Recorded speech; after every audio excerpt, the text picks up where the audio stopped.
64। জয় নৃত্যশৈলী একাডেমির সামনে বাইকে হেলান দিয়ে দাঁড়িয়ে আছে। ভিতর থেকে গানের সুর আর ঘুঙুরের ছন্দ ভেসে আসছে। স্মৃতি তাকে একটা প্যাকেট ঐশীকে দিতে বলেছিল বেশ কয়েকদিন আগে, তবে সে এতদিন ঐশীর সামনে আসতে চায়নি। তবে পরশু ঐশী ফোন দিয়েছিল এটার জন্য, তাই আজকে না পারতে আসতে হলো।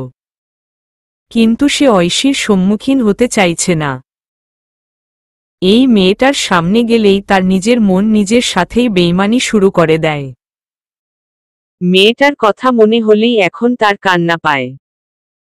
এখন মেয়েটার সামনে গেলে না জানি সে উল্টাপাল্টা কি করে ফেলে। এভাবেই আরও কিছুক্ষণ দাঁড়িয়ে থাকার পর সে শপিং ব্যাগটা নিয়ে এগোয়। দরজায় নক করলেও ওপাশ থেকে গান এবং ঘুঙুরের সুর ব্যতীত অন্য কোনো আওয়াজ আসে না। হয়তো শুনতে পায়নি কেউ। সে দরজায় হালকা ধাক্কা দিতেই দরজাটা খুলে যায়। সামনে তাকাতেই তার হৃৎপিণ্ড যেন তার শরীর থেকে লাফিয়ে লাফিয়ে বেরিয়ে আসতে চাইছে। সামনে নৃত্যরত তার না পাওয়া প্রেয়সী। চোখ ভরে সে ঐশীকে দেখতে থাকে, কিন্তু তবুও যেন মন ভরে না। সাদা কামিজ, লাল টুকটুকে সালোয়ার ওড়না, ওড়নাটা কাঁধের এক সাইড থেকে নিয়ে অন্য সাইডে কোমরে বেঁধে রাখা, সামনের কিছু চুল নিয়ে পিছনে ক্লিপ দিয়ে বাঁধা, হাতের চুড়ি, কানের দুল, কাজলে আঁকা চোখ সবকিছু তাকে মোহাচ্ছন্ন করছে। আর লাল টুকটুকে ঠোঁট যেন তার জন্য রেড সিগন্যাল। না, এত জ্বালা আর সহ্য করা যায় না। সে ঠাস করে দরজাটা লাগিয়ে গেটের কাছে গিয়ে দাঁড়িয়ে জোরে জোরে শ্বাস নেয়। 65। একটু পরেই ঐশী বের হয়ে আসে। সে দরজার আওয়াজ শুনে এসেছিল। এসে দেখে জয় ওইদিক হয়ে দাঁড়িয়ে আছে। সে গিয়ে জয়কে ডাক দেয়, কিন্তু জয় কোনো উত্তর দেয় না। আবার ডাকলে জয় তার দিকে ঘুরে, কিন্তু জয় মাথা নিচু করে আছে। ঐশী তা দেখে কিছুটা অবাক হয়। জয় তার দিকে না তাকিয়েই বলে, স্মৃতি এটা আপনাকে দিতে বলেছে, ধরুন। ঐশী সেটা জয়ের হাত থেকে নেয়, কিন্তু জয় এখনো নিচের দিকে তাকিয়ে আছে। ঐশী আশ্চর্য হয়ে যায় লোকটা তার দিকে তাকিয়ে কথা বলছে না কেন। সে নিচ থেকে উকি দিয়ে জয়কে দেখার চেষ্টা করে। তখন জয় তার দিকে তাকায়। জয় তাকাবে না করেও ঐশীর দিকে তাকায়। এই মেয়েটাকে এত সেজেগুজে তার সামনে কেন আসতে হবে? ঘর্মাক্ত শরীর ও মুখশ্রী। সামনের কিছু খুচরো চুল ঐশীর মুখে এবং ঘেমে যাওয়া গলায় লেপ্টে আছে। ঐশীর গলায় একটা কুচকুচে কালো তিল আছে, যা সবসময় তাকে আকৃষ্ট করে। আর এই ঠোঁট ফফ। জয়ের ইচ্ছে করছে ঐশীর এই পাতলা শরীরটাকে নিজের বলিষ্ঠ শরীর দিয়ে ঝাপটে ধরতে। ওর ওই লাল রং দেওয়া ঠোঁট দুটো তার পুরুষালী ঠোঁট দিয়ে পিষে ফেলতে। জয় আর থাকে না সেখানে। ঐশীর সাথে কোনো কথা না বলে বাইকটা ওখানে ফেলেই ঝড়ের মতো চলে যায়। আর ঐশী অবাকের চরম সীমানায় পৌঁছে হা করে জয়ের চলে যাওয়া দেখে। লোকটা মাঝে মধ্যে এমন অদ্ভুত ব্যবহার কেন করে? 66। জয় বেশ কিছুটা পথ চলে গিয়েছে। জোরে জোরে শ্বাস নিচ্ছে সে। ঐশীর ওই মুখশ্রীটা বারবার তার চোখের সামনে ঘুরঘুর করছে। সে মাথার চুলগুলো খামচে ধরে ঝাঁকি দেয়।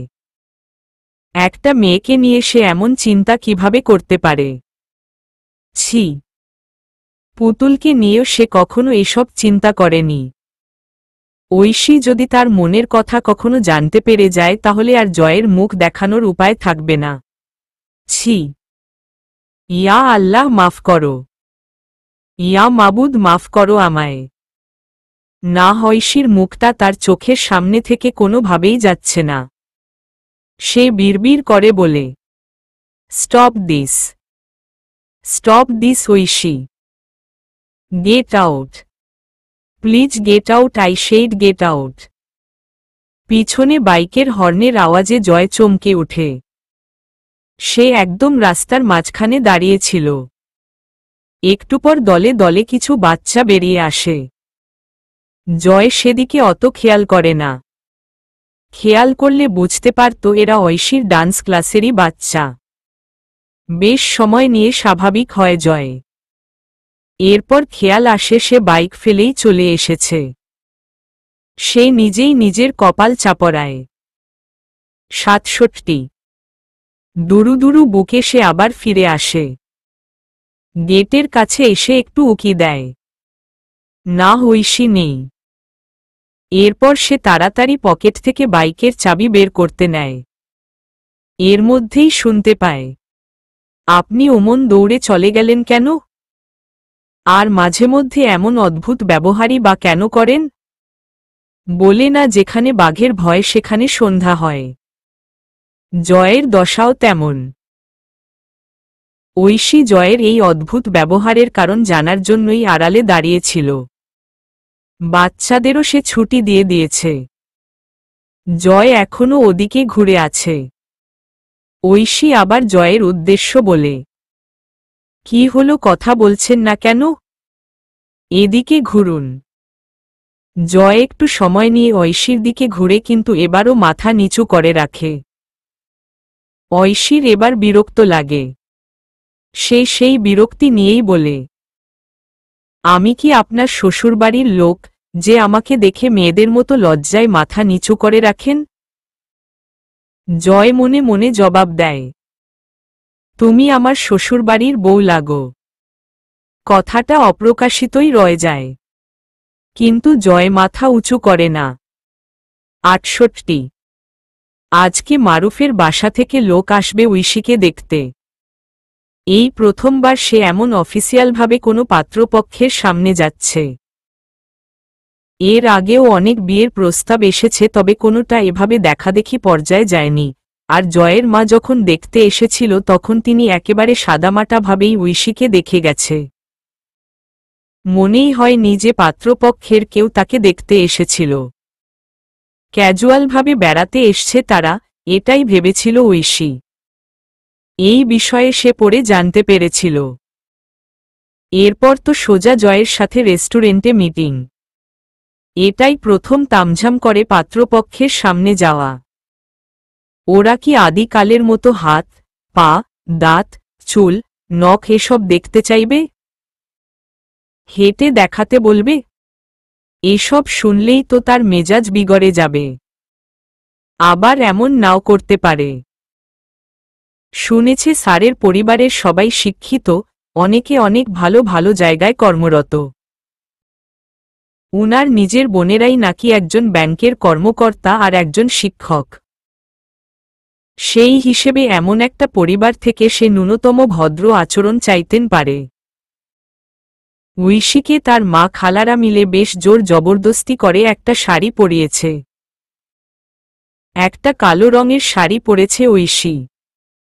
যদিও তার মা আর বরখালা কালো শাড়ি পরতে মানা করেছিল। তাদের ভাষ্য, শ্যামলা মানুষ কালো পরলে আরও কালো দেখা যাবে। কিন্তু ঐশী তাদের কথার তোয়াক্কা করেনি। শাড়িটা পরার পর ঐশীর মা নিজেই মেয়ের থেকে চোখ ফেরাতে পারছিলেন না।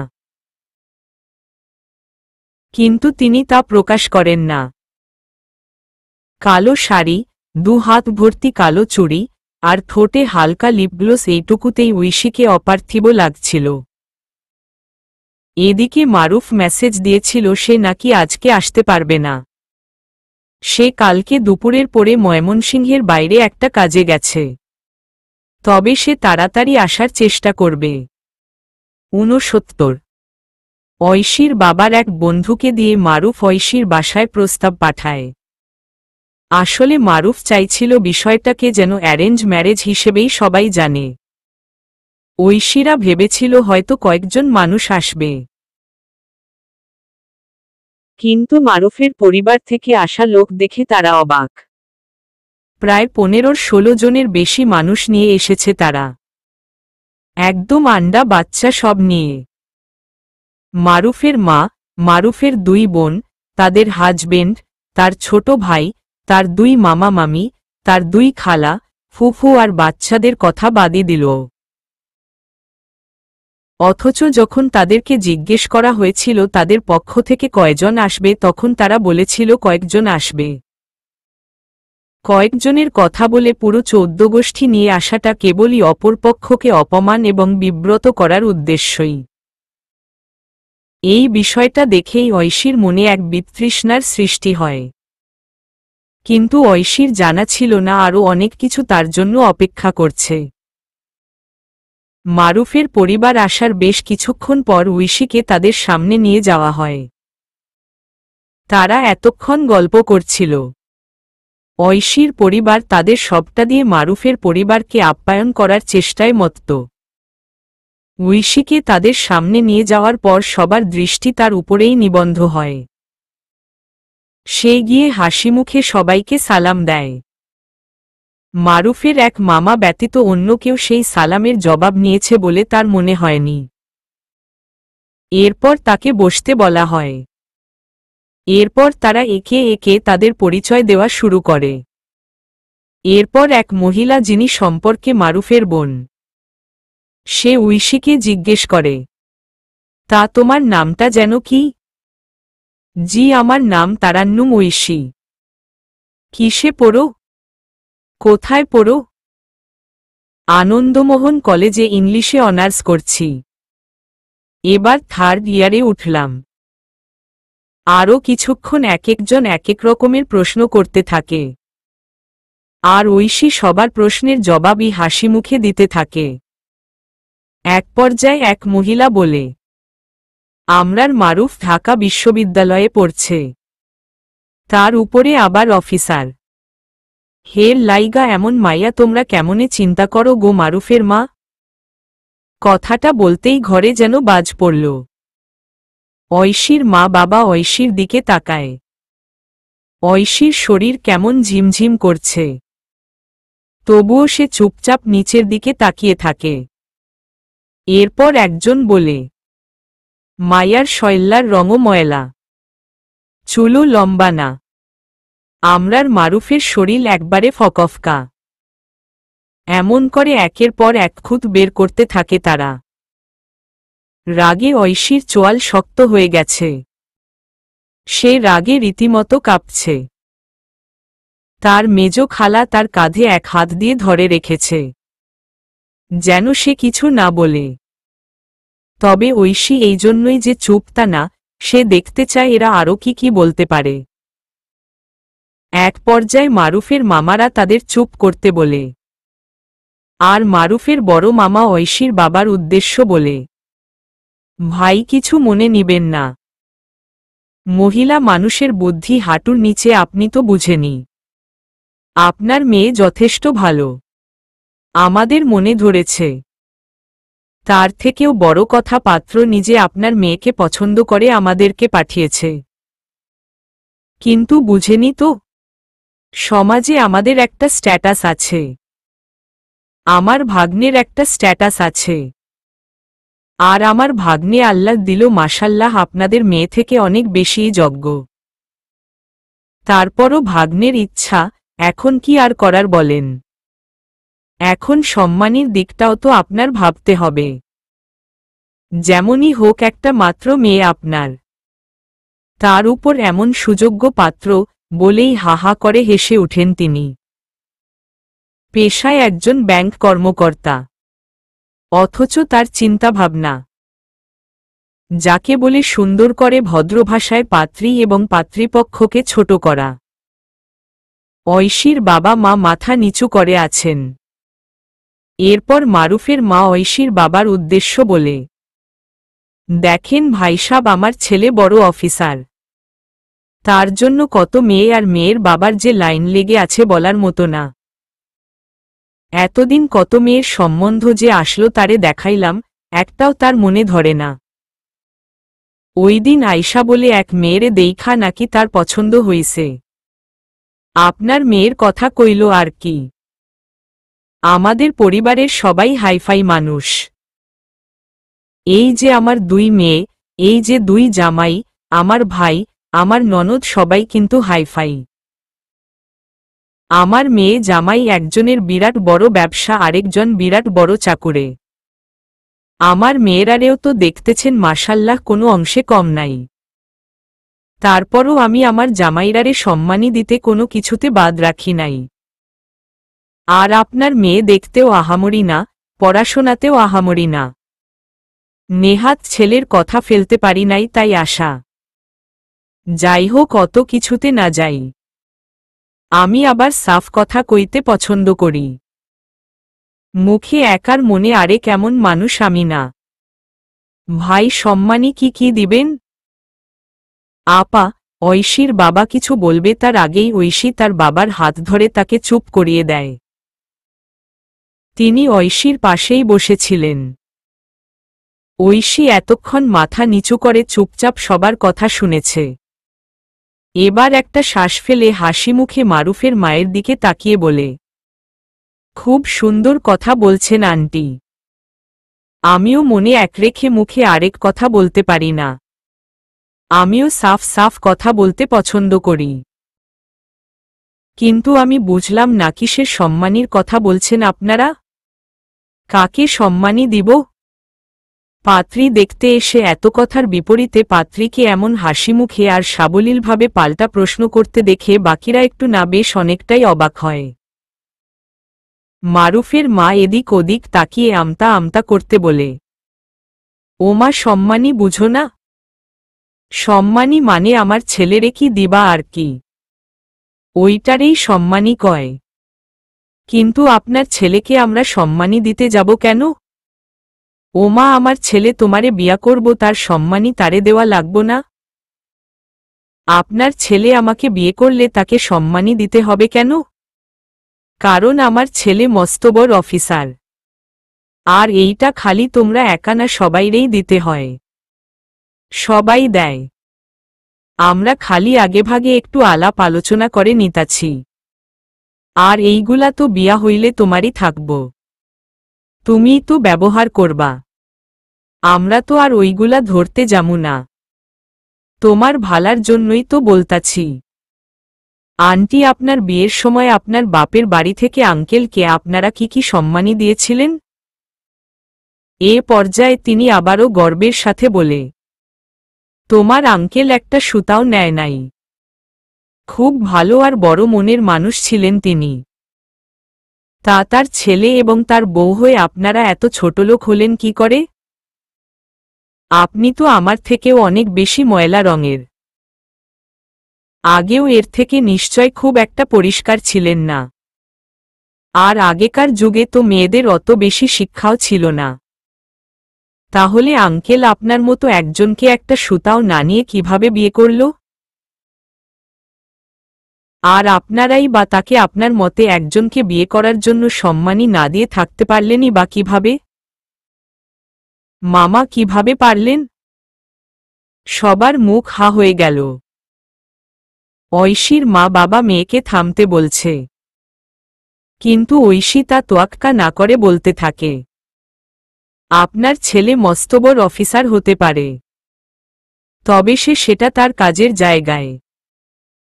তার সাথে যদি আমার বিয়ে হয় তাহলে আমি তার অংশ হব, অর্ধাঙ্গী হব। তার সাথে আমার সম্পর্ক হবে একে অপরের পরিপূরক, অধীনস্থ কোনো কর্মচারীর মতো না।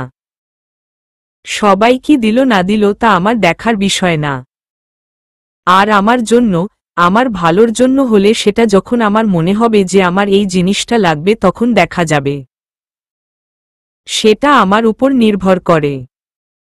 আপনারা তা নিয়ে কথা বলার কে? সেটা আমার সম্মানই হবে, আপনার ছেলের না।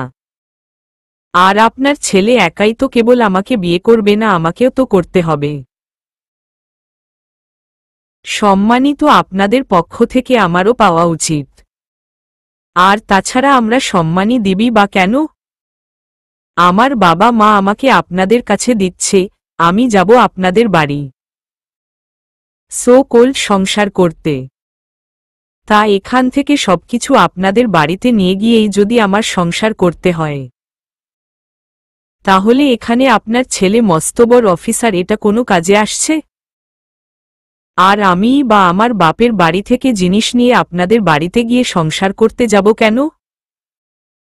এভাবেই যদি সংসার করতে হয় তাহলে আপনার ছেলের এখানে এসে ঘরজামাই হয়ে থাকাই তো ভালো। বেকার এখান থেকে ওখানে জিনিস টেনে নিয়ে যাওয়ার কি দরকার? আর এমন হলে আমি আপনার ছেলেকে দয়া করে বিয়ে করছি এটা বলতে হবে। আপনাদের ছেলে বিয়ে করছে এটা বলা যায় না। আর এসব আপনার ছেলের সম্মানীয় না, এগুলোকে যৌতুক বলে। আপনার ছেলে পুলিশের এত মস্তবর অফিসার, সে এটা জানে না যৌতুক নেওয়া আইনত দণ্ডনীয় অপরাধ? বাহ, তুমি তো বেশ চ্যাটাং চ্যাটাং কথা বলতে পারো। তোমার কি মনে হয় আমরা খুব শখ করে যেচে পড়ে তোমাকে ভাইয়ের বউ করে নিয়ে যেতে এসছি? খালি আমার ভাইটার ভীমরতি হয়েছে দেখে, না হলে তোমার দিকে মুখও দিতাম না। মারুফের বোনের কথায় ঐশী হেসে জবাব দেয়। সে কি? কথা বলতে পারবো না কেন? আমি হাঁটতে পারি কি না, আমার সব দাঁত ঠিক আছে কিনা, হাত পা আঙুল সব ঠিক আছে কিনা যখন দেখতে পারলেন তখন এটাও দেখে নিন আমি কথা বলতে পারি কিনা। হ্যাঁ, আমি খুব কথা বলতে পারি। একেবারে বিধিয়ে দেওয়ার মতো কথা বলতে পারি। আপনিও নিশ্চয়ই কম পারেন না। শিক্ষিকা আপনি, কথা তো আপনিও বলেন তাই না? আপনার কি মনে হয় আপনার ভাইকে বিয়ে করার জন্য আমি মরে যাচ্ছি? নেহাতি আপনার ভাইটা হাত ধুয়ে আমার পিছনে পড়েছিল তাই তাকে একটা সুযোগ দিয়েছি। না হলে যদি জানতাম আপনারা এমন ছোট লোক তাহলে আমি আপনার ভাইয়ের ছায়াটাও পারাতাম না। এবার মারুফের পরিবারের সবাই গর্জে ওঠে। এক একজন অনর্গল অকথ্য ভাষায় গালাগালি করছে। ঐশীর বাবা মা আর বাকিরা তাদের কাছে মাফ চাইছে। ঐশীর মা তো চুপি চুপি দাঁত কিরমির করে মেয়ের হাতের চামড়া টেনে ধরে খুব বাজেভাবে মুচড়েও দিয়েছে। ব্যথায় ঐশীর চোখে পানি এসে পড়েছে। সে হাত ডলতে ডলতে তার মায়ের দিকে কঠোর চোখে তাকায়। ঐশীর মা এতে করে একটু ঘাবড়ে যায়। এরপর ঐশী সবার উদ্দেশ্য চিল্লিয়ে বলে, চুপ, একদম চুপ, আর একটা কথাও কেউ বলবেন না। এখানে আপনাদের কেবল আমাকে দেখার জন্য নিয়ে আসেনি। আমিও দেখতে চাইছিলাম আপনারা কেমন জাতের মানুষ। কি মনে করেন আপনাদের ছেলে খুব বেশি উপযুক্ত? আপনার ছেলের যার সাথে বিয়ে হবে সেই মেয়ের থেকে দুর্ভাগী নারী খুব কমই হবে। এরপর মারুফের বোনদের উদ্দেশ্য করে বলে, তা আপনারা কবেকার কোনো বিশ্ব সুন্দরী? আপনাদের মধ্যে কারো চেহারাই তো খুব একটা জাতের দেখছি না। মোটা, ধামড়া, কালো, বেটে, হ্যাংলা পাতলা সবাই। কয়েকজন আছেন ফর্সা। এটাই সুন্দর। এই যে আপনাদের দু বোনের গায়ের রং ফর্সা তাতে আপনাদের কোনো বিশ্ব সুন্দরীর খাতায় নাম তুলিয়েছে। একজনের দাঁত তো মুখ বন্ধ থাকলেও দেখা যাচ্ছে। আরেকজনের মুখে মেছতা আর ব্রণের দাগে ভরা। আপনারা বুঝি খুব সুন্দর? আর আপনাদের ভাইই বা কোনো মিস্টার ওয়ার্ল্ড? না তো আপনাদের চেহারা সুন্দর আর না তো আপনাদের মন। কেউ নিজে নিজের চেহারা বা গায়ের রং বানায়নি। আপনারাও আপনাদেরটা বানাননি, আমিও আমরটা বানাইনি। আরেকজনের বাহ্যিক সৌন্দর্য নিয়ে কথা বলা বুঝি খুব শিক্ষিত আর হাইফাই লোকের কাজ? যেটা তাদের হাতেই নেই। তাও যদি নিজেরা জাতের কোনো সুন্দরী হতেন তাও একটা কথা ছিল। আপনারা তো আমার থেকেও অসুন্দর দেখতে।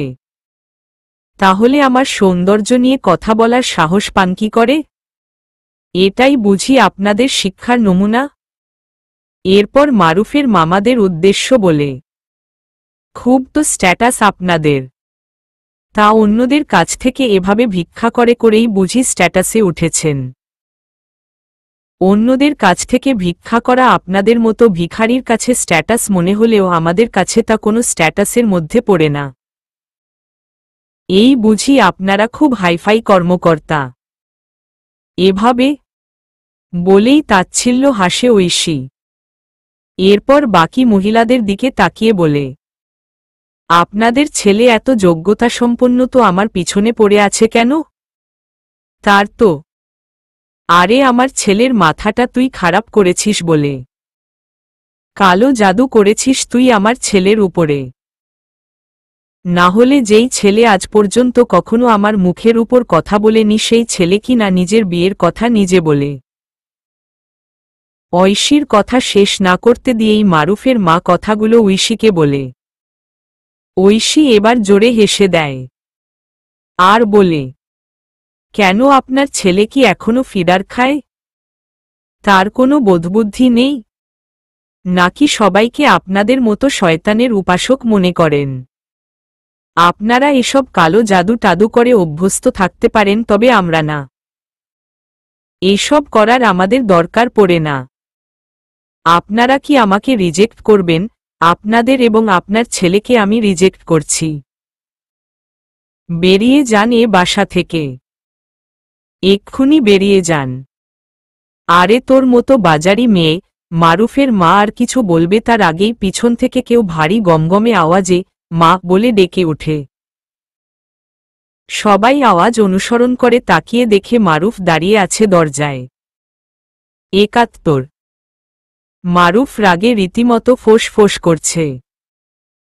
ছি, এমন কিছু হবে সে ভাবতেও পারেনি। সে তার দুই মামা, তার মা বোন এবং দুই বোন জামাইকে আসতে বলেছিল আর বলেছিল সে এই মেয়েকেই বিয়ে করবে। তার কোনো দাবি দাওয়া নেই।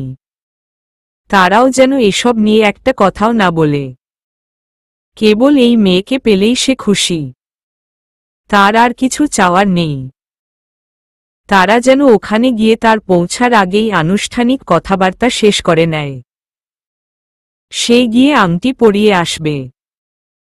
কিন্তু যখন তার ছোট ভাই ফোন দিয়ে বলে তাকে সহ এতজন মানুষকে তার মাবোন নিয়ে যাচ্ছে তখনই তার খটকা লাগে। আর সে তাড়াতাড়ি ঐশীদের বাসার উদ্দেশ্য রওনা হয়। পথেই তার ছোট ভাই তাকে ফোন দেয় আর সে কল রিসিভ করে ধরে থাকে।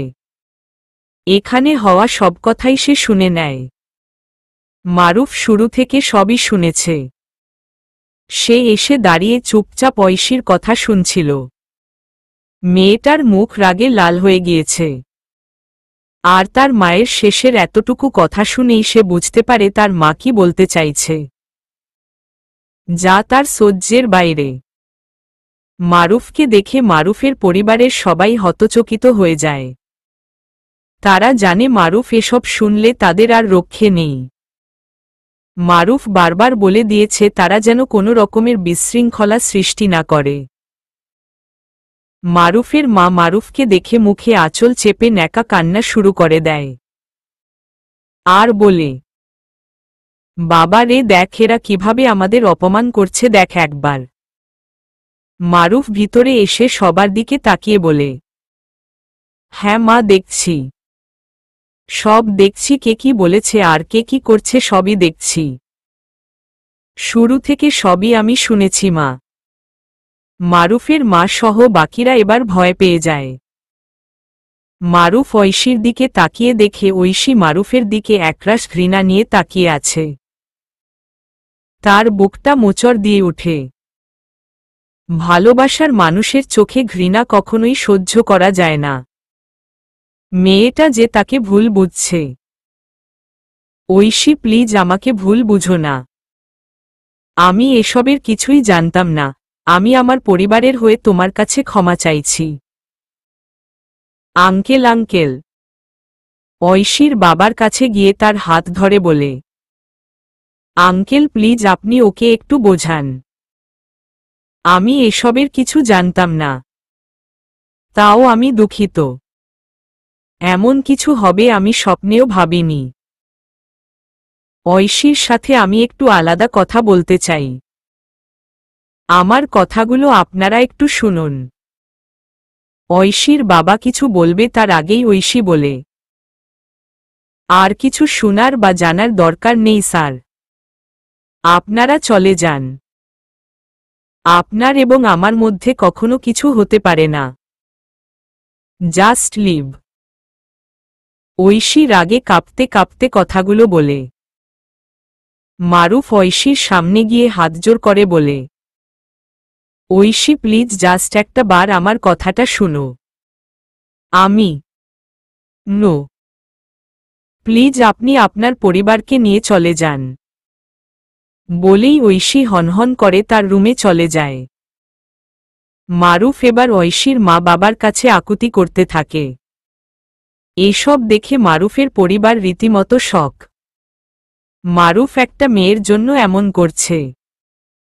মারুফের কাকুতিমিনতি দেখে ঐশীর বাবা মাও গলে যায়। ৭২ গোধূলি লগ্ন। ছাদে দাঁড়িয়ে আছে ঐশী আর মারুফ। কনে দেখা আলোটা ঠিক ঐশীর মুখের ডানদিকে এসে পড়ছে।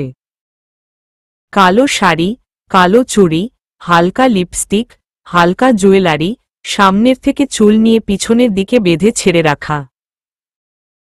মুখের দুপাশে একগাছি করে চুল বের হয়ে আছে। নাকের উপর ঘামগুলো জ্বলজ্বল করছে। কি সুন্দর মণিমুগ্ধকর একটা মেয়ে, একদম বউ বউ লাগছে। দুহাত বুকের উপর ভাঁজ করে দূরে তাকিয়ে আছে ঐশী। এবার সে বিরক্তি, রাগ ও ঘৃণা মিশ্রিত নজরে মারুফের দিকে তাকায়। মারুফ নজর সরিয়ে ফেলে। ঐশীর চোখে চোখ মেলাতে পারছে না সে। ঐশী প্রথম মুখ খুলে, কি আপনার পরিবারকে দিয়ে অপমান করেও আপনার স্বাদ মিটেনি বুঝি? এখন আর কি বলার বাকি আছে আপনার? প্রথমে তো কয়েকজনের কথা বলে পুরো খানদান পাঠিয়ে দিলেন, সেখানেও আমাদের দোষ। আপনাদের আদর আপ্যায়নে ছোটলোকি করেছি আমরা। এরপর পড়ল আমার লুকস নিয়ে, এরপর আমার কোয়ালিফিকেশন নিয়ে। কেন আপনি বুঝি আপনার পরিবারে আমার কোয়ালিফিকেশন বলেননি, আমার ছবি দেখাননি? কি হলো, চুপ করে আছেন কেন এখন? ঐশী প্লিজ একটু ঠান্ডা হও, প্লিজ। আমার কথাগুলো একটা শুনো। আমি এসবের কিছুই জানতাম না, বিশ্বাস করো। আমি সব বলেছিলাম। তার সব যদি জানিয়েই থাকেন তাহলে সব জানার পরও কেন আমাকে এত হেনস্থা করা হলো? আমি আপনার কাছে গিয়েছিলাম, আমি আপনাকে প্রপোজাল দিয়েছিলাম, আমি আপনাকে ফোন করতাম। ঐশী চিল্লিয়ে চিল্লিয়ে কথাগুলো বলল।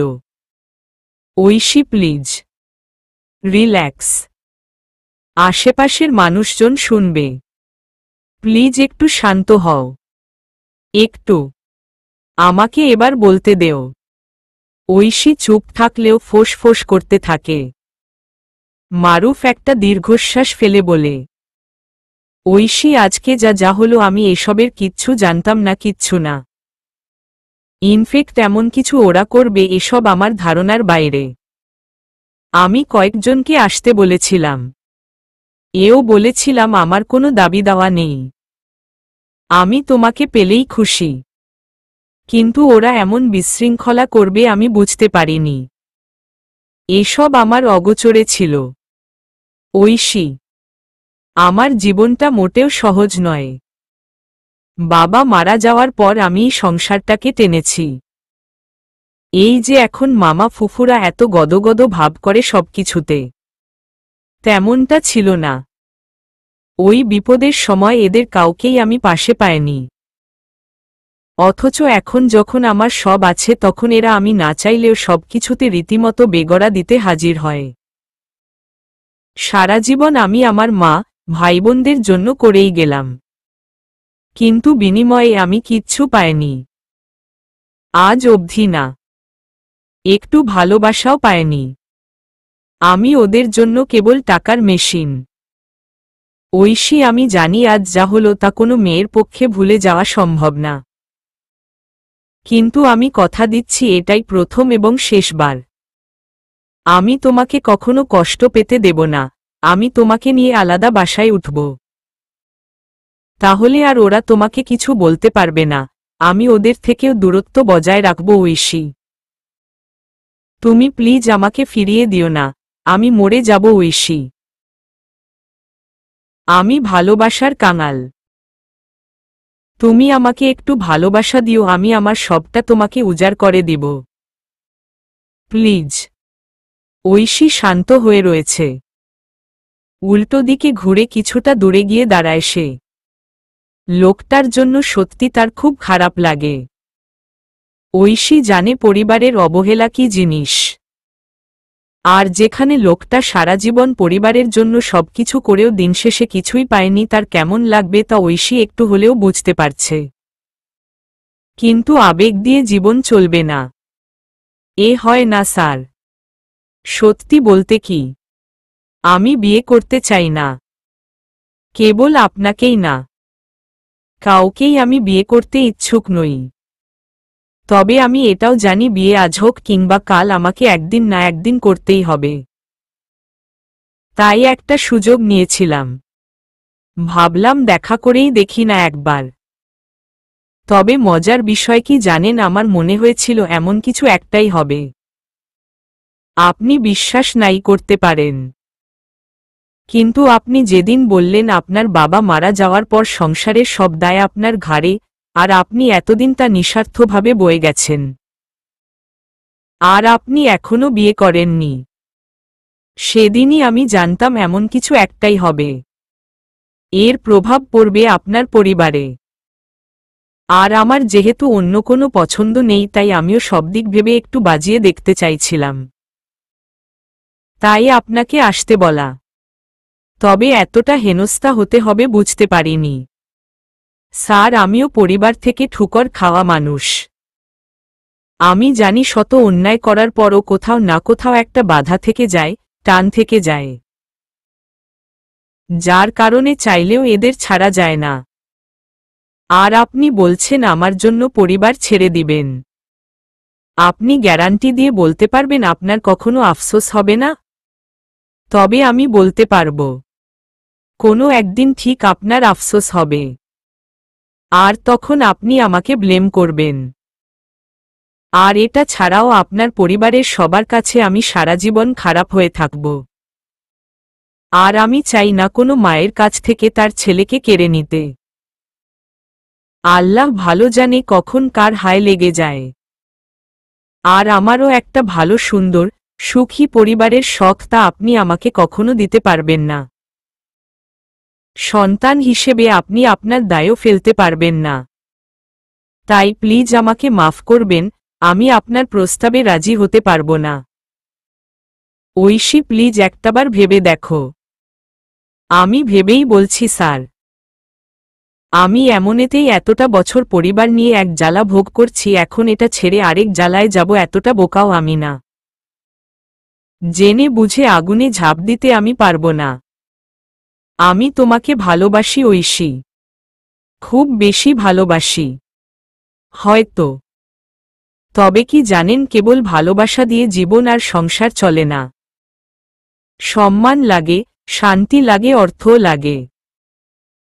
আর একটা মানুষের ভালো করে বাঁচার জন্য সবচেয়ে বেশি লাগে মানসিক শান্তি। ভালোবাসা, সম্মান আর অর্থ আমি হয়তো আপনার কাছ থেকে পাব, কিন্তু মানসিক শান্তিটা পাব না। এগুলোর একটার মধ্যে কোনো একটা না থাকলে জীবনটা বিতৃষ্ণা আর দুঃখে ভরে যাবে স্যার। আমি আমার এই জীবনে আর ডেকে ডেকে এসব দিয়ে ভারতে চাই না। মারুফের চোখ ঝাপসা হয়ে আসছে। চোখের পলক ফেললেই পানি গড়িয়ে পড়বে। চেষ্টা করেও সে চোখের পানি আটকাতে পারে না। তবে তা ঐশীর অগোচরে, ঐশী দেখার আগেই মারুফ তা মুছে ফেলে। ঐশী এবার মারুফের দিকে ঘুরে তাকায়। লোকটার চোখের পাপড়িগুলো ভেজা ভেজা। ঐশীর বুকটা ভার হয়ে আসে। তবে সেটা সে আমলে নেয় না। মারুফের আরেকটু কাছে গিয়ে দাঁড়ায়। বলে, স্যার প্লিজ আপনি আমাকে ভালো থাকতে দিন। আমাকে আর কোনো নতুন জ্বালায় জ্বালাবেন না। এটা সম্ভব নয় কখনো। আর পারলে আপনি নিজেকে একটু ভালো রাখার চেষ্টা করবেন। তবে আমাদের এক না হওয়াটাই বেটার। এতে আমরা কেউ ভালো থাকব না। মারুফ একদৃষ্টিতে ঐশীর দিকে তাকিয়ে থাকে। পলক ফেলে না, যেন পলক ফেললেও তার লসই তো। সে বুঝে গেছে এই মেয়েটা তার হবার নয়। এই মুখটা তার আর দেখা হবে কি না তাও তার জানা নেই। অবশ্য দেখা না হওয়াটাই ভালো।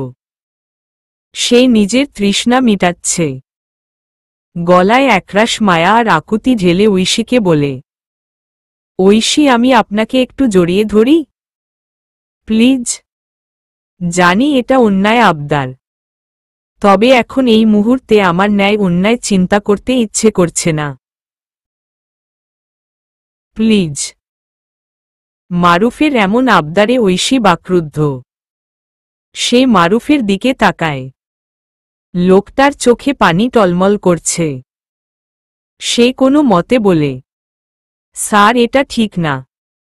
মারুফ আচমকা ঐশীর মাথাটা নিজের বুকের বাম পাশে নিয়ে নেয়। ঐশী হকচকিয়ে যায়। অস্বস্তিতে সে মোচড়ানো শুরু করে। এতে মারুফ বলে, প্লিজ ঐশী, 2 মিনিট, জাস্ট 2টা মিনিট একটু এভাবে থাকো, আমি ছেড়ে দেব। প্লিজ চুপ হয়ে থাকো। মারুফ জোরে জোরে নিঃশ্বাস নিচ্ছে। তার হৃৎপিণ্ডটা বেশ জোরে লাফডাব করছে। কিছুক্ষণ পর ঐশী অনুভব করে 1 ফোঁটা 2 ফোঁটা করে মাথায় কিছু পড়ছে। এটা যে মারুফের চোখের পানি তা তার বুঝতে বাকি থাকে না। তার মনটাও ভার ভার লাগছে। একটু পর মারুফ নিজের চোখ মুছে ঐশীর মাথাটা বুক থেকে তুলে তার হাতে আজলায় ঐশীর মুখটা ধরে। কিছুক্ষণ 2 চোখ ভরে দেখে নেয়। আমার জীবনের সবচেয়ে বড় না পাওয়া তুমি ঐশী, আর এই আফসোস আমার আমৃত্যু থেকে যাবে। কোনো কিছুর বিনিময়ে আমার এই না পাওয়া পূরণ হবে না। এই আফসোস কোনো দিন কমবে না, আমার কোনো দিন না। ভালো থেকো আমার স্বপ্নময়ী, খুব খুব খুব ভালো থেকো। তোমার দুচোখের সব স্বপ্ন, তোমার সব আশা, ইচ্ছা, আকাঙ্ক্ষা যেন আল্লাহ তাআলা পূর্ণতা দান করে। একজন ভালো জীবনসঙ্গী পাও, এমন কাউকে যেন পাও যে তোমাকে আমার থেকেও বেশি ভালোবাসবে। আসি, আল্লাহ হাফেজ বলে চলে যায় মারুফ। আর পিছন ফিরে তাকায় না। ঐশী স্তব্ধ হয়ে দাঁড়িয়ে থাকে। মারুফের চলে যাওয়াটা সে দেখে ঝাপসা চোখে। মনে হল 2 ফোঁটা চোখের জল পড়ল। পড়ুক। ঐশীদের বাসা এখন থমথমে। তার বড় খালা আজ চুকলি করার আরও সুযোগ পেয়ে গেছে। ঐশীর ইগো বেশি, ঐশী নিজেকে না জানি কিভাবে আরও কত কি। মোটকথা নিজের মেয়ের সুনাম গাইছে আর ঐশীর দুর্নাম। আর ঐশীর বাবা মাকে কানপড়া দিচ্ছে। ঐশীর বাবা মা তো মারুফের কাকুতিমিনতি দেখে গলে একদম বরফ হয়ে গিয়েছে। তাদের অকর্মা, বেয়াদব, উড়নচণ্ডী, বেগুন মেয়েকে এমন একটা ছেলে এত কিছুর পরও বিয়ে করতে চেয়েছে, তাদের জন্য এটা তো স্বপ্নেরও বাইরে। আর সেই ছেলেকে কি না ঐশী না করেছে, এটা তারা কিভাবে মেনে নিবে? ঐশীর মা তো এসে ইতোমধ্যে তাকে উত্তম মধ্যম দিয়ে দিয়েছে। এতক্ষণ ঐশী শাড়ি পরেই ফ্লোরে বসেছিল। মারুফ চলে যাওয়ার পর থেকে ঐশী ভেবেই চলেছে। কি যে ভাবছে সেই ভাবনার নির্দিষ্ট গণ্ডি নেই। কখনো নিজের ভবিষ্যৎ নিয়ে ভেবেছে, কখনো তার বর্তমান নিয়ে ভেবেছে। এই যে আত্মীয় স্বজন আর তার বাবা মার টুকরো টুকরো কটূক্তি তাচ্ছিল্য তার কানে আসছে, এগুলো নিয়েও ভাবছে। আবার মারুফকে নিয়েও ভাবছে। সত্যি বলতে মারুফের জন্য তার খুব খারাপ লাগছে, খুব বেশি। ঐশী মানুষের চোখের ভাষা বুঝে না। তবে আজকে প্রথমবার কোনো পুরুষের চোখে নিজের জন্য কিছু দেখেছে। বলতে গেলে অনেক কিছু দেখেছে। সে তার ইহজীবনে অন্য কারো চোখে নিজের জন্য ভালোবাসা কখনো দেখেনি। তার মা বাবার মাঝেও না, তাদের ব্যবহারেও না। তবে আজ মারুফের চোখে তার ব্যবহারে সে মারুফের মাঝে তার জন্য একরাশ ভালোবাসা দেখেছে, তাও আবার পরিপক্ক এক পুরুষের মাঝে, যা খুব গভীর। তবে কেবল এই ভালোবাসা দিয়ে বাকি জীবন চলবে না। কেউ কেউ বলে ভালোবাসা ছাড়াও সংসার করা যায়, আবার কেউ কেউ বলে আর্থিক অবস্থা ততটা ভালো না থাকলেও ভালোবাসা থাকলেই চলে, আবার কেউ কেউ বলে উল্টোটা। আসলে এই সবই ভুল কথা। ভালোবাসা, সম্মান, অর্থ আর মানসিক শান্তি না থাকলে জীবন বা সংসার কোনোটাই চলে না। না না, ভুল বললাম, চলে, তবে চলার মতো চলে না, দায়সারাভাবে চলে। এগুলোর মধ্যে একটা যদি না থাকে তাহলে জীবন সুখের হয় না, আর সে দায়সারাভাবে কোনো কিছু জীবনে করতে চায় না। এসব ফিল্মের ডায়লগ ফিল্মেই সুন্দর, বাস্তবে না। মারুফের সাথে থাকলে তার সুখটা হয়তো ক্ষণস্থায়ী হতো, তবে মারুফের জন্য তার খারাপ লাগছে। সে মারুফের উপর ফুরবল না, তবে লোকটার অসহায়ত্ব, লোকটার কষ্ট তার মনে লেগেছে। ঐশী আর মারুফ দুজনেই প্রায় একই ঘাটের মাঝি, পরিবার থেকে অবহেলিত, তাই হয়তো ঐশীর আরও বেশি খারাপ লাগছে। বসে থাকতে থাকতে কোমর লেগে গেছে। ঐশী সোজা হতে গিয়ে দেখে ঘাড়ে ব্যথা করছে। তার মা ঝাড়ু দিয়ে ঘাড়ে একটা বাড়ি দিয়েছিল, ঝাড়ুর শলাগুলো লোহার একটা চাকতি দিয়ে আটকানো, ওটা ঘাড়ে লাগায় এই ব্যথা। ঐশী উঠে আয়নার সামনে দাঁড়ায়, ক্লান্ত পরিশ্রান্ত মুখচ্ছবি, ঠোঁটের বাম সাইড থেকে থুতনি পর্যন্ত জায়গাটা ছেড়ে ছেড়ে হালকা বেগুনি হয়ে রয়েছে, জখম হয়ে গেছে। ধাক্কা দিয়েছিল তার মা, তখন টেবিলের কর্নারে গিয়ে লেগেছিল, সেটাই এখন বেগুনি হয়ে ভয়ঙ্কর রূপ নিয়েছে। এরপর ডান হাতটা সামনে ধরে, হাতের এই জায়গাটাতেও কালো দাগ হয়ে রয়েছে। ও বাড়ির লোকেদের সাথে ওভাবে কথা বলার জন্য ওর মা এই জায়গাটার চামড়া টেনে মোচড়ে দিয়েছিল। মারগুলো ব্যথায় টনটন করছে। চোখ বন্ধ করতেই এক ফোঁটা পানি গড়িয়ে পড়ে চোখ থেকে। যে মা বাবা সব দেখার পরও নিজের সন্তানের ভালোমন্দ বিচার বিবেচনা করে না, এমন বাবা মা থাকার থেকে না থাকায় ভালো। হয় আল্লাহ ওদেরকে উঠিয়ে নিক, আর না হয় ওকে উঠিয়ে নিক। এসব ভেবে শাওয়ার নিতে চলে যায় ঐশী। মাথাটা প্রচণ্ড ব্যথা করছে তার। গোসল করে বেরিয়ে এসে একটা প্যারাসিটামল আর একটা ঘুমের বড়ি খেয়ে শুয়ে পড়ে। সে জানে তাকে কেউ খাওয়ার জন্য ডাকতে আসবে না, দরজাও বন্ধ করা, তাই সে নিশ্চিন্তে ঘুমিয়ে গেল। ৭৪ সকাল সকাল ঐশী নিজের বাসায় চলে এসছে। এই একটাই তো ওর নিজস্ব জায়গা। এ বাসায় এসে সারাদিন নিজের মতো রান্না করে, খায় আর শুয়ে থাকে। আজকে আর ঘর থেকে বের হয়নি, খালি ক্লাসগুলো করিয়েছে। ঠোঁটের জখম নিয়ে সবাই বারবার প্রশ্নও করেছে অনেক, বিশেষ করে স্মৃতি। যখন বলেছে বেখেয়ালিতে লেগে গেছে তখন কি ঝাড়ি, যেন সে স্মৃতির আপন কেউ। মেয়েটাকে তার খুব ভালো লাগে। তার এই অপূর্ণতা ভরা জীবনে কিছু মানুষ তাকে অকারণেই খুব ভালোবাসে। আগে কেবল আশা ছিল, ডান্স ক্লাস খোলার পর তার সংখ্যা বেড়েছে। যেমন স্মৃতি, এই মেয়েটাও তাকে অকারণে ভালোবাসে। ফ্লোরিং সেট করা বিছানায় বসে বসে এসবই ভাবছিল সে। এর মধ্যে কলিং বেল বেজে ওঠে। সে অবাক হয়, এখন কে এলো? বিকাল হয়ে এসছে, আর কোনো ব্যাচও নেই তার। ওর ফ্রেন্ডদের মধ্যেও কারো আসার কথা না, ও না ডাকলে ওরা অযথা এখানে আসবেও না। তাহলে কে? এসব ভাবতে ভাবতে গিয়ে দরজার হোল দিয়ে দেখে নেয় কে এসেছে। দেখে সে বেশ অবাক হয়। জয়, উনি এখন এখানে কি করছে? ঐশী দরজা খুলে দেয়। দরজা খুলতেই জয়ের ক্লান্ত উৎকণ্ঠ চেহারা দৃষ্টিগোচর হয় তার। ঐশী অবাক হয়ে বলে, আপনি? জয় তার দিকে কেমন কাতর চোখে তাকিয়ে আছে। এরপর জয় চট করে তার হাত ঐশীর ঠোঁটের দিকে নেয়। ঐশী ভরকে শরীরটা পিছনে নিয়ে যায়। জয় হাতটা সরিয়ে নেয়। তার দৃষ্টি ঐশীর ঠোঁটের জখম হওয়া জায়গায় নিবন্ধ করে কাঁপা কাঁপা গলায় বলে, আপনি ব্যথা কি করে পেলেন ঐশী? মানে, আপনি ব্যথা পেয়েছেন ঐশী? ঈষৎ কতটা জায়গা জুড়ে জখম হয়ে আছে। আপনি কি একটু সাবধানে থাকতে পারেন না? সারাক্ষণ লাফালাফি। এত লাফালাফি করেন কেন আপনি? এখন দেখলেন তো কি হয়ে গেল। এত কেয়ারলেস কি করে হতে পারেন আপনি? আপনি কি কিচ্ছু বুঝেন না?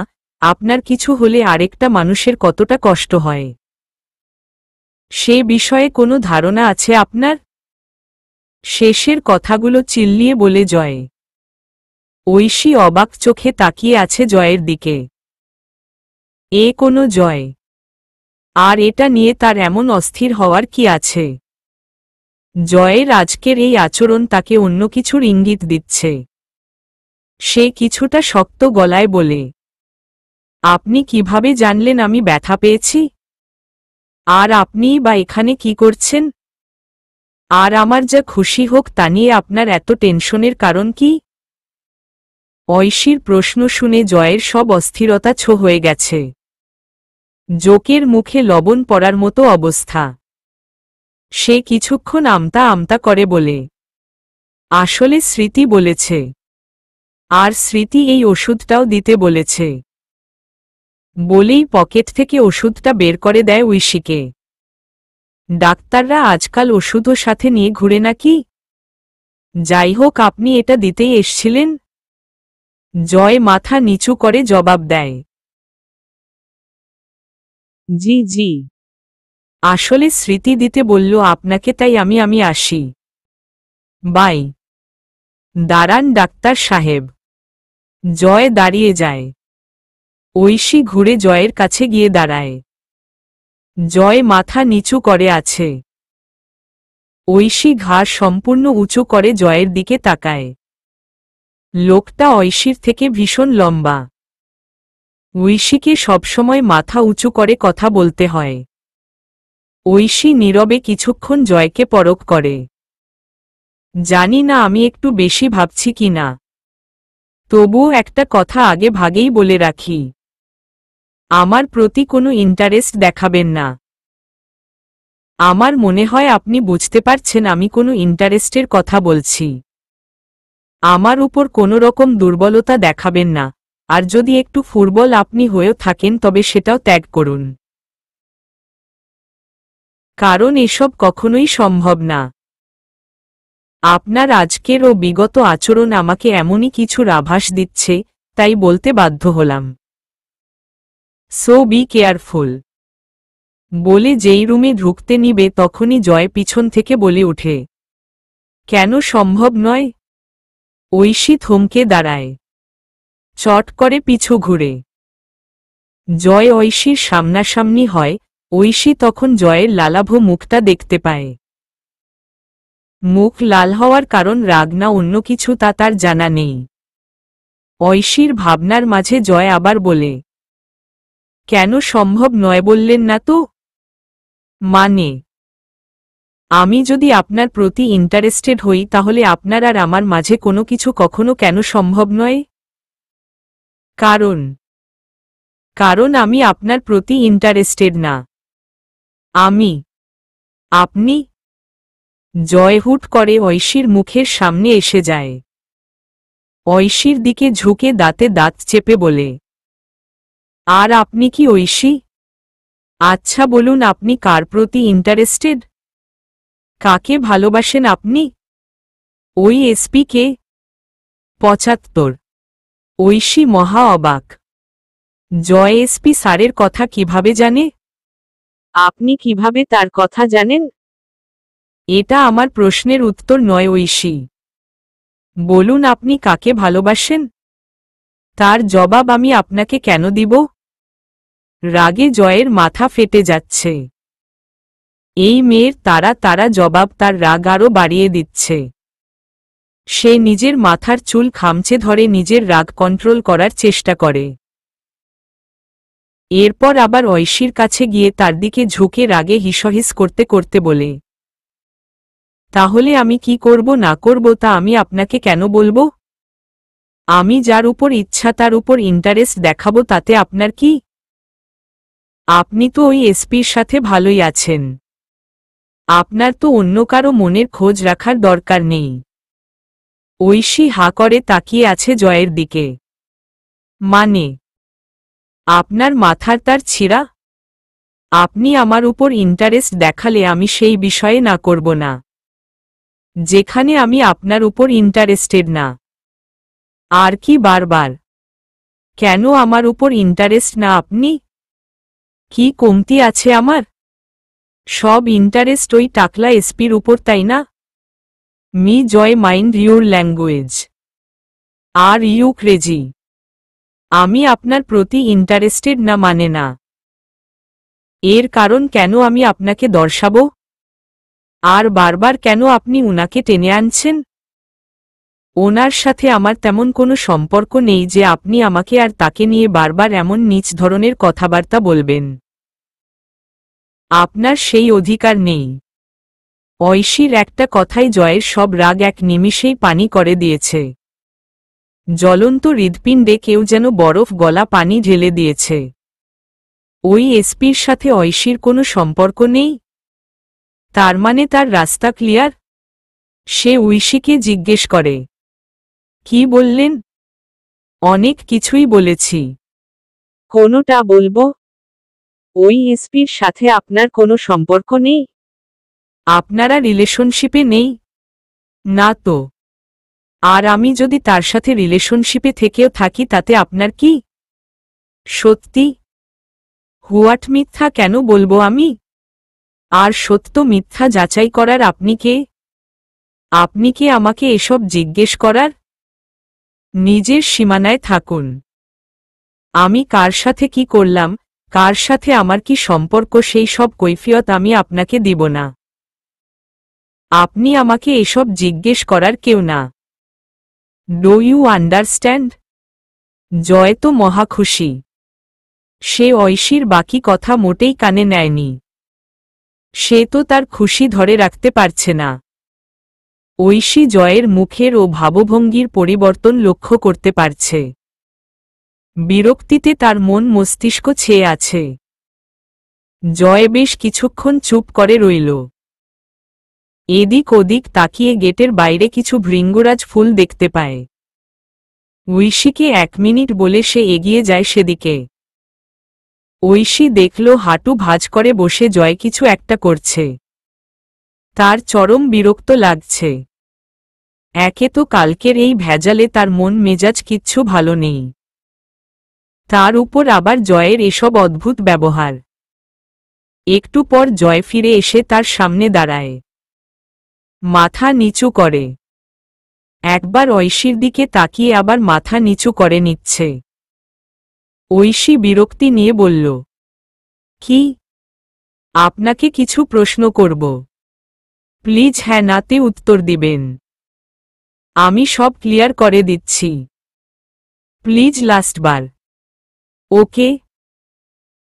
ঐশী তাছাড়া নজরে জয়ের দিকে তাকিয়ে আছে। জয় নিজের মুখটা কাচুমাচু করে তার কথায় সায় জানাতে বললে ঐশী একটা শ্বাস ফেলে মাথা নেড়ে সম্মতি জানায়।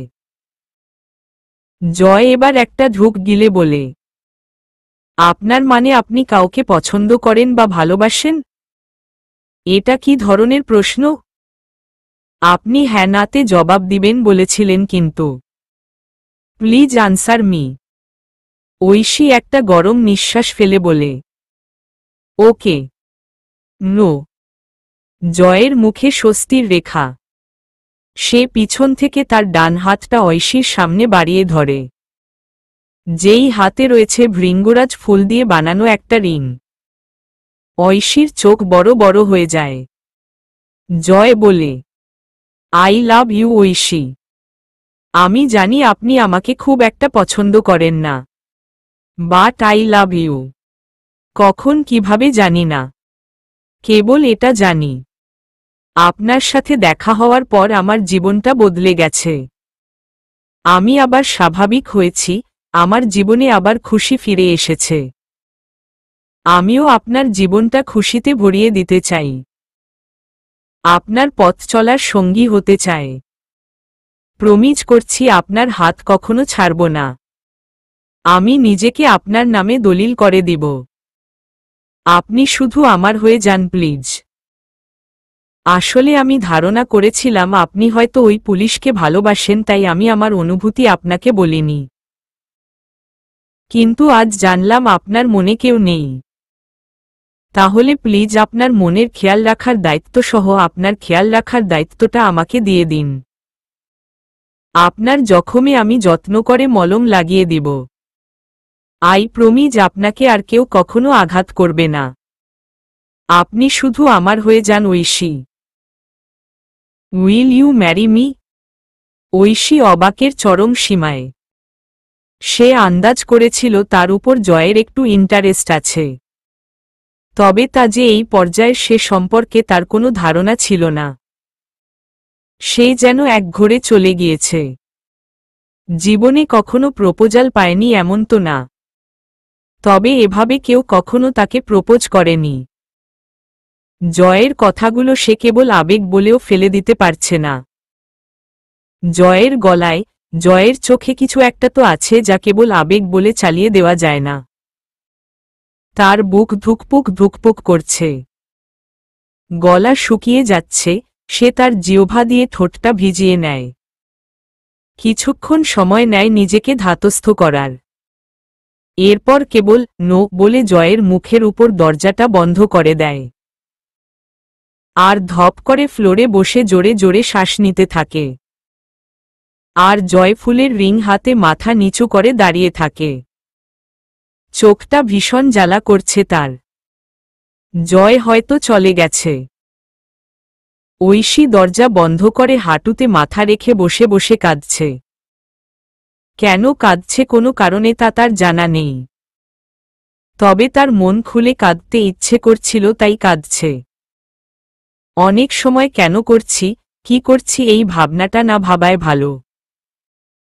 সে জানে না তার সাথেই কেন এমন হয়। ঐশী বিয়ের জন্য মোটামুটি মনস্থির করে ফেলেছিল, কিন্তু বারবার সেখান থেকে ঠুকর খাচ্ছে।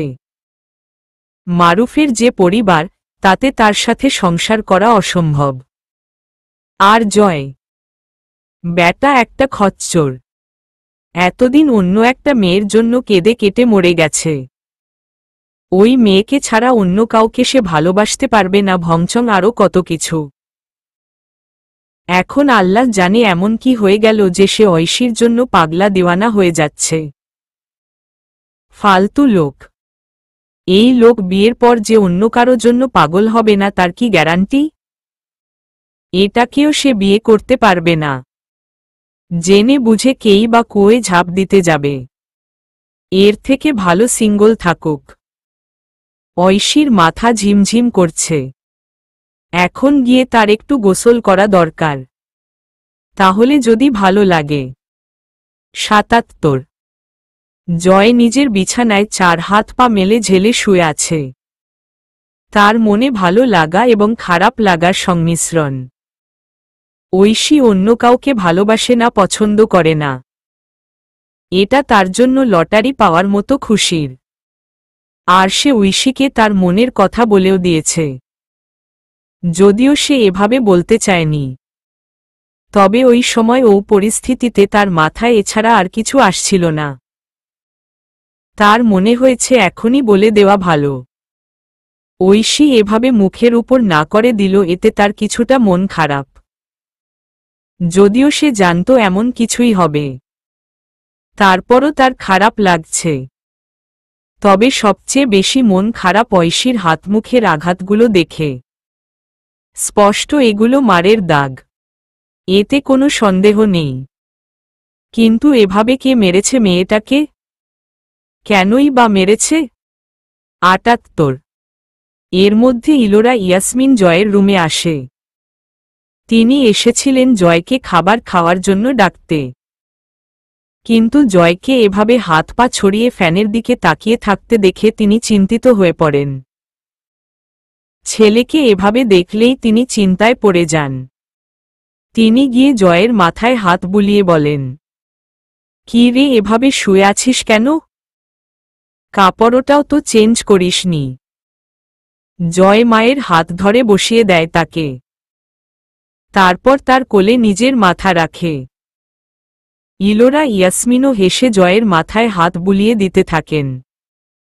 ইলোরা ইয়াসমিন জয়ের মাথায় হাত বুলিয়ে দিতে দিতেই বলেন, কি নিয়ে এত ভাবছিস বলতো? মাকে বলা যাবে? আমার ঐশীটা ভালো নেই মা। ওকে কে যেন খুব বাজেভাবে মেরেছে। দাগ পড়ে গিয়েছে একবারে। কে মারল ওকে, আর কেনই বা মারল বলো তো? আমার খুব কষ্ট হচ্ছে মা। ইলোরা ইয়াসমিনের মুখে হাসি ফুটে উঠে, সাথে চিন্তা আর খারাপ লাগাও। এত বড় মেয়েকে কেউ কেন মারতে যাবে? তারপরও সে সবটা নিজের মাঝেই চেপে রেখে বলেন, তোর ঐশী মানে? তুই কি প্রেম করছিস ওর সাথে? না, প্রেম করছি না। তবে ঐশী আমার। আমি ওকে ভালোবাসি মা। আমার ওকে চাই মা। চাই মানে? খালি তুই চাইলেই হলো। এমনভাবে চাইছিস যেন ও বাজারের কোনো সবজি। ওই মেয়েরও তো তোকে চাইতে হবে। ওই মেয়ে চায় তোকে? রাজি হবে? জয় এবার মায়ের মুখের দিকে অসহায় নজরে তাকায়। বলে, ও রাজি না মা। ও আমাকে চায় না। কিন্তু আমার ওকে চাই মা। আমি তো ওকে সুখে রাখতে পারবো বলো। আমি আর কাউকে ওকে আঘাত করতে দিব না। একদম কষ্ট দিব না। ওর জীবনটা আমি খুশিতে ভরিয়ে দিতে চাই মা। তুই কি এসব কৃতজ্ঞতা থেকে করছিস? মানে? এই যে ওর কথা তোকে স্বাভাবিক জীবনে আসতে সাহায্য করেছে, এই কৃতজ্ঞতা থেকে তুই ওকে বিয়ে করতে চাইছিস কিনা তাই বলছি। না মা, আই লাভ হার। কেন কবে তা জানি না, বাট আই লাভ হার। কোনো কৃতজ্ঞতা থেকে না। ভালো করে ভেবে দেখে, তুই কিন্তু এর থেকেও অনেক ভালো মেয়ে পাবি। জয় একথা শুনে মায়ের কোল থেকে ঝট করে উঠে পড়ে আর অবাক হয়ে বলে, তুমি এসব কি বলছো মা? আমি তো কাউকে আপন করে নিতেও চাইতাম না। ইভেন এখনো চাই না, কেবল ঐশীকে ছাড়া। আমি ওকে ভালোবাসি, সত্যি ভালোবাসি মা। তাই আমি ওকে আপন করে নিতে চাই। ওকে ছাড়া আমার চলবে না, কিছুতেই চলবে না। এই ভালোবাসা কয়দিনের শুনি? সারা জীবনের মা। তুমি যেটা মিন করছো ওমন কিছু না। ও আমার ক্ষণস্থায়ী কোনো আবেগ না মা। ও আমার জন্য সত্য। আমি ওকে ভালোবাসি, দ্যাটস ইট মা। ইলোরা ইয়াসমিন ছেলের দিকে তাকিয়ে আছেন।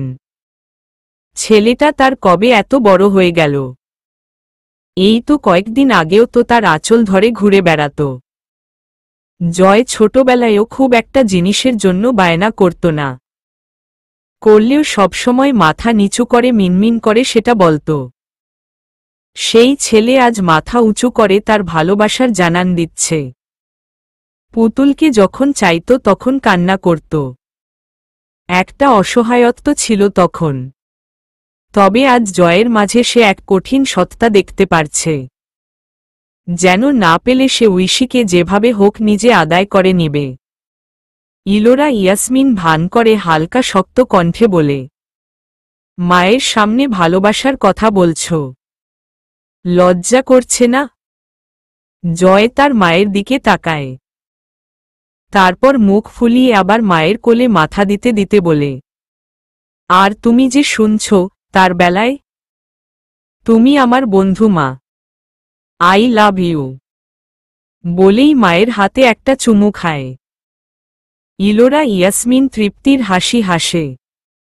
জয়ের মাথায় হাত বুলিয়ে দিতে দিতে বলে, যা ফ্রেশ হয়ে আয়, খাবার ঠান্ডা হয়ে যাবে। ওহুম, আরেকটু থাকি, তুমি মাথায় হাত বুলিয়ে দাও।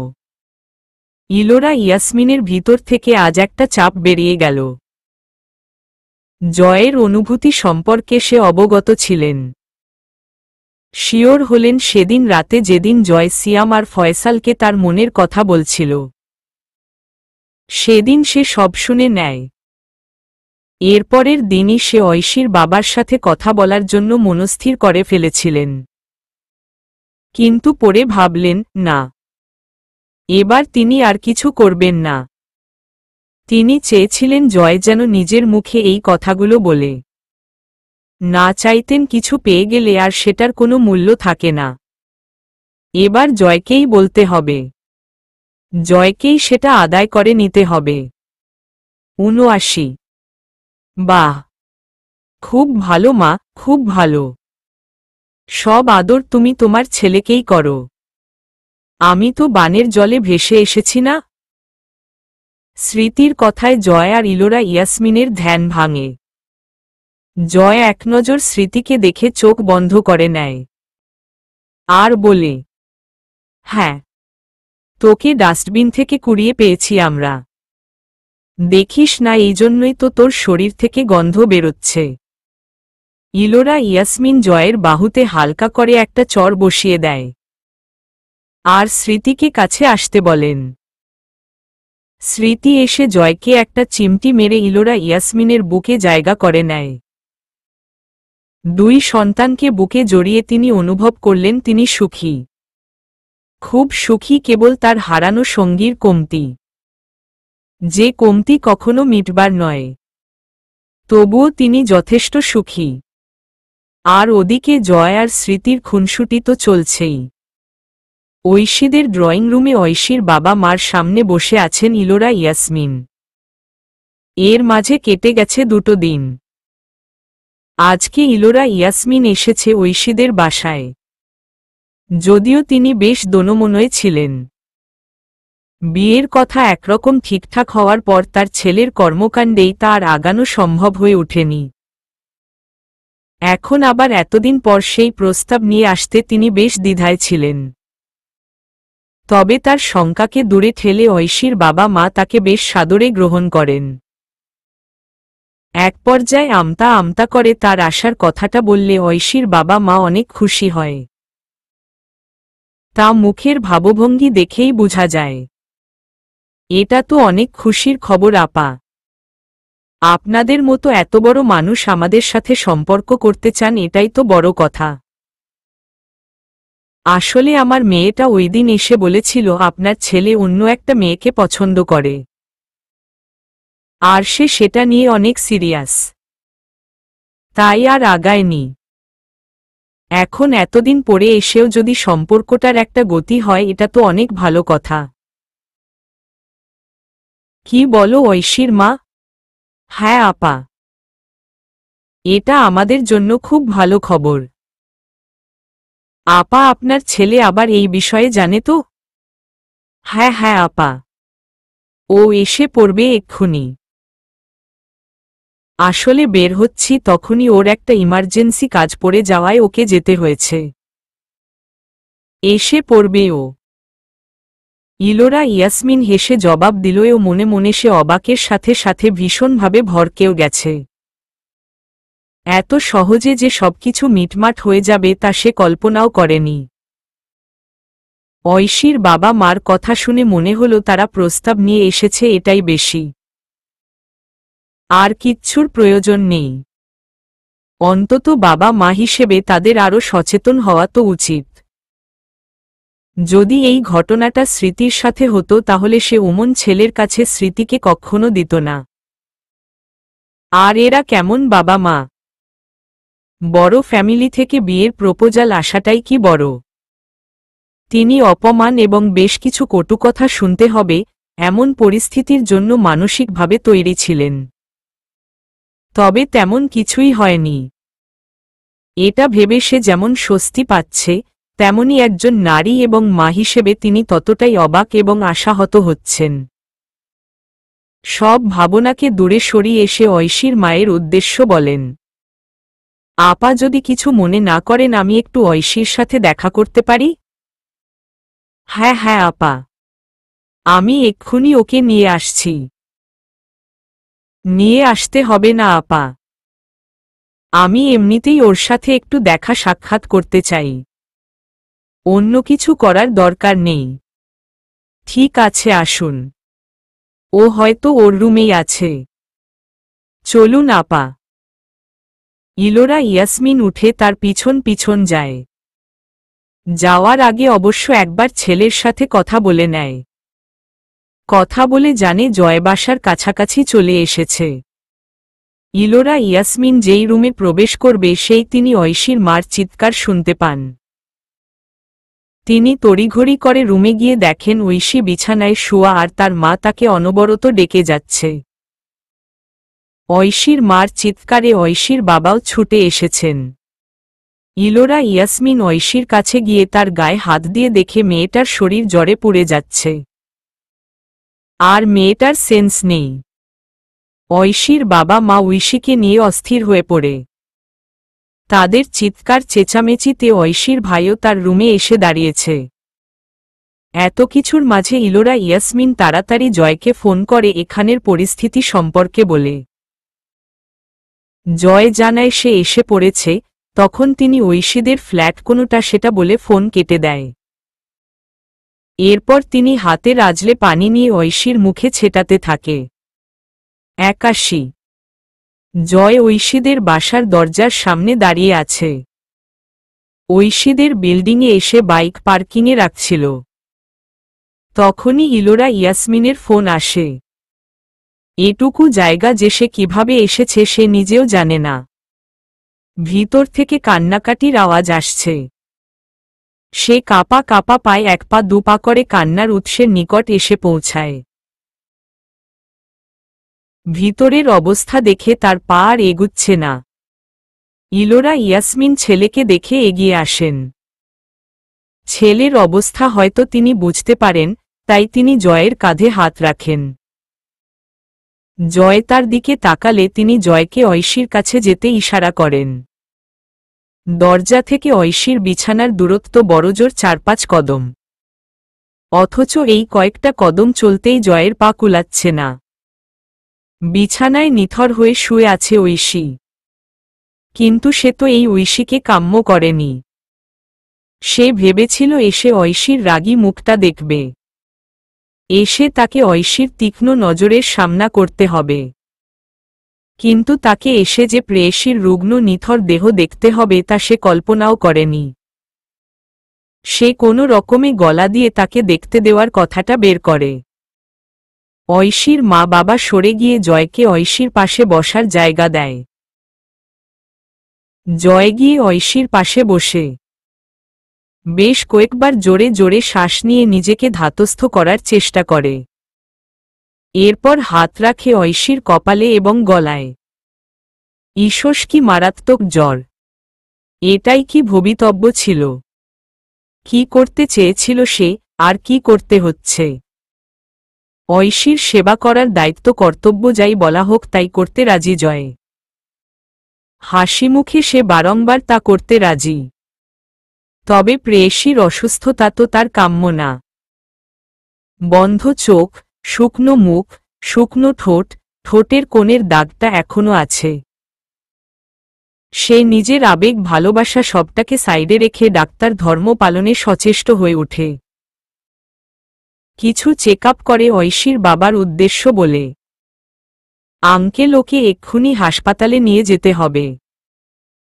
ইমিডিয়েটলি কিছু চেক আপ করা প্রয়োজন, তারপরেই ওষুধ দেওয়া যাবে। আমি অ্যাম্বুলেন্সে ফোন করছি। তার আগে এই ইনজেকশন দুটো পুশ করতে হবে। তাড়াতাড়ি কাউকে দিয়ে আনিয়ে দিন বলে একটা প্যাডে দুটো ইনজেকশনের নাম লিখে দেয় সে। ঐশীর বাবা ঐশীর ভাইকে তাড়াতাড়ি তা আনতে বলে। ঐশীর ভাই তা আনলে ঐশীর শরীরে সেগুলো পুশ করে দেয়। এর কিছুক্ষণ পর অ্যাম্বুলেন্সও চলে আসে। ঐশীর বাবা আর ভাই ধরাধরি করে ঐশীকে অ্যাম্বুলেন্সে তুলে দেয়। জয় একবার ধরতে গেছিল, কিন্তু ওনারাই না করেন। আজ কেবল জয়ের সেই অধিকারটা নেই বলে। ৮২ বেশ কিছু পরীক্ষা নিরীক্ষা করে ঐশীকে চিকিৎসা দেওয়া হচ্ছে। ঐশীর রিপোর্টগুলো নিয়ে জয় ঐশীর বাবা মাকে তার কেবিনে ডাকে। যদিও তাদের সাথে কথা বলতে জয়ের বিন্দুমাত্র ইচ্ছে করছে না, তবে সে এখন একজন ডাক্তার, তাকে তার ডিউটি পালন তো করতেই হবে। খুব জোর বাঁচা বেঁচে গেছে ও। অতিরিক্ত জ্বরে সেন্সলেস হয়ে যাওয়াটা মারাত্মক ক্ষতিকর, ওর প্রাণও যেতে পারত। আপনাদের কি একটু সচেতন হওয়া উচিত ছিল না? ঐশীর মা চট করে জবাব দেয়, আমাদের কথা শুনলে তো বলমু। আমাদের কোনো কথাই তো শুনে না, জ্বর যে হইছে একবারও বলছে নাকি আমরারে। ঐশীর বাবা তার হাত চেপে ধরতেই তিনি চুপ হয়ে যান। যা দেখে জয় আড়ালে একটা তাচ্ছিল্যের হাসি দেয়। হয়তো জয়ের সাথে একটা নতুন সম্পর্ক তৈরির কথা হচ্ছে বলে ঐশীর বাবা তাকে থামিয়ে দেয়। না হলে হয়তো এই মহিলা আরও কিছু বলত। নিজের সন্তান ঘরে জ্বরে সেন্সলেস হয়ে পড়ে আছে, আর মা হিসেবে তার কোনো খুঁজি নেই। এতটা জ্বরে সেন্সলেস তো আর হুট করে হয়নি। মানুষের অসুস্থতা তো মুখ দেখলেও বোঝা যায়। এরা আদৌ ঐশীর বাবা মা তো? ৮৩ জয় ঐশীর কেবিনে বসে আছে, আর ঐশীকে দেখছে। ঐশীর বাম হাতটায় ক্যানোলা লাগানো, সেই লাগিয়েছে। যদি নার্সেরা ঐশীকে ব্যথা দেয় সেই ভয়। প্রেয়সীর যেই হাতে সে চুমু খেতে চেয়েছিল, যেই হাতটা এখনো নিজের করার বাকি, সেই হাতেই তাকে চুমুর বদলে সূচ ফোটাতে হয়েছে। জয় আলতো করে ঐশীর অপর হাতটা ধরে নিজের কপালের সাথে লাগায়। তার চোখ ফেটে পানি আসছে ঐশীর এই দুর্দশা দেখে। না জানি কতটা কাতরেছে জ্বরে, না জানি কতটা অসহায়বোধ করেছে। যা কিছু হয়ে যাক, ঐশীকে সে এই নরক থেকে মুক্ত করে নিজের মনের আকাশে স্বাধীন করে দিবে। ঐশীর হাতটা সাবধানে বিছানায় রেখে নীরব পায়ে কেবিন থেকে বেরিয়ে আসে। বাইরে এসে দেখে ইলোরা ইয়াসমিন সামনে রাখা চেয়ারগুলোতে বসে আছে। জয় গিয়ে ক্লান্ত অবিশ্রান্ত হয়ে তার পাশে বসে। রোজ রোজ কত ক্রিটিক্যাল কেস হ্যান্ডেল করে, তবে আজকের মতো ক্লান্তি সে তার এই যাবতের ক্যারিয়ারে কখনো অনুভব করেনি। বলে না আপনজনের গায়ে একটা আঁচড় লাগলেও বুক ফালা ফালা হয়ে যায়। তার হয়েছে সেই দশা। জয় হাত দুটো দুই হাঁটুর উপর রেখে উবু হয়ে চুপচাপ বসে আছে। ইলোরা ইয়াসমিনও চুপচাপ বসে আছে। শুরু থেকে তিনি ঐশীর সাথেই ছিলেন। কেবল মাঝখানের কিছু সময় বাসায় গিয়ে ঐশী এবং তার মা বাবার জন্য খাবার নিয়ে আসেন। নীরবতা ভেঙে জয় বলে, ঐশীর খুব খারাপ কিছু হয়ে যেতে পারত মা। বলতে পারো অল্পের জন্য বেঁচে গেছে। ঘরে একটা মানুষ অসুখে পড়ে আছে, আর ঘরের কেউ জানেই না এমনও হয় মা, তাও নিজের সন্তান, যেখানে তার মা বাবা উপস্থিত। ঐশীর ভাই বলল কালকে দুপুরের পর নাকি ঐশী আর ঘর থেকে বের হয়নি। দুপুর গড়িয়ে রাত গড়িয়ে সকাল গড়িয়ে গেছে, অথচ ওর মা বাবার কোনো খোঁজ নেই। আর ওর মা বলছিল ঐশী নাকি বলেই নি যে তার জ্বর। তাহলে তারা কি করছিল? ওর মা বাবার আচরণে আমিও হতভম্ব। তারা সবকিছু খুব সহজে অতি সহজে মেনে নিয়েছে বুঝলি। সত্যি বলতে ওদের জায়গায় আমি হলে আমি বিয়ের জন্য কোনো দিন মানতাম না। আর সেখানে তাদের কথায় মনে হলো মেয়েটা তাদের কাছে খুব বোঝা। তাদের এসব কান্নাকাটি না আমার জাস্ট অসহ্য লাগছিল জানিস। কুমিরের কান্না মনে হচ্ছিল। সন্তান একবেলা না খেলেও তো মনে খচখচ করে। আর সন্তান ঘরে অসুখে জ্ঞান হারিয়ে নিথর হয়ে পড়ে আছে, আর তাদের কোনো খোঁজ নেই। আমি নিজেও জানি না কি বলবো বা কি বলা উচিত। সন্তান তার মা বাবার কাছে সবচেয়ে বেশি নিরাপদ থাকে, সেখানে মেয়েটা তার বাবা মার কাছে সবচেয়ে অনিরাপদ। মা, আমি তো ভেবেছিলাম ঐশীর মনে আগে আমি নিজের জন্য জায়গা তৈরি করে তারপর বিয়ে করব।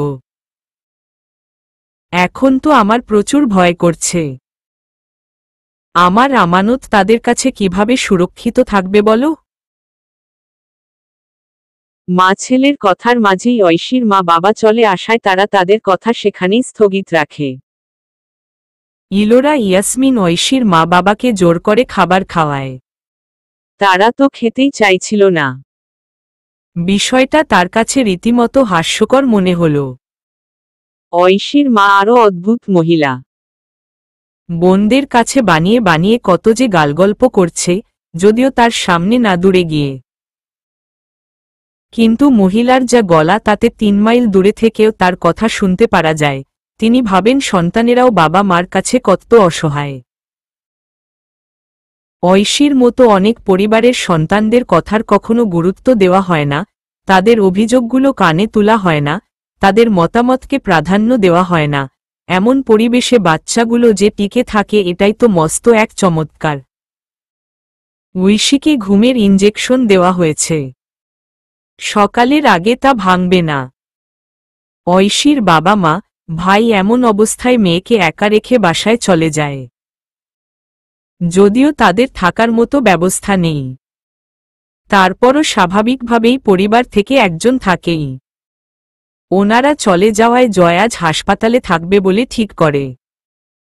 এমনেতেও বাসায় গিয়েও তার মন টিকবে না। এখানে থাকলে ঐশীকে দেখতে তো পারবে। আজ প্রেমিকার সেবায় নিয়োজিত এক প্রেমিক সে। পিটপিট করে চোখ খুলে ঐশী। চোখগুলোতে যেন কেউ আঠা লাগিয়ে দিয়েছে।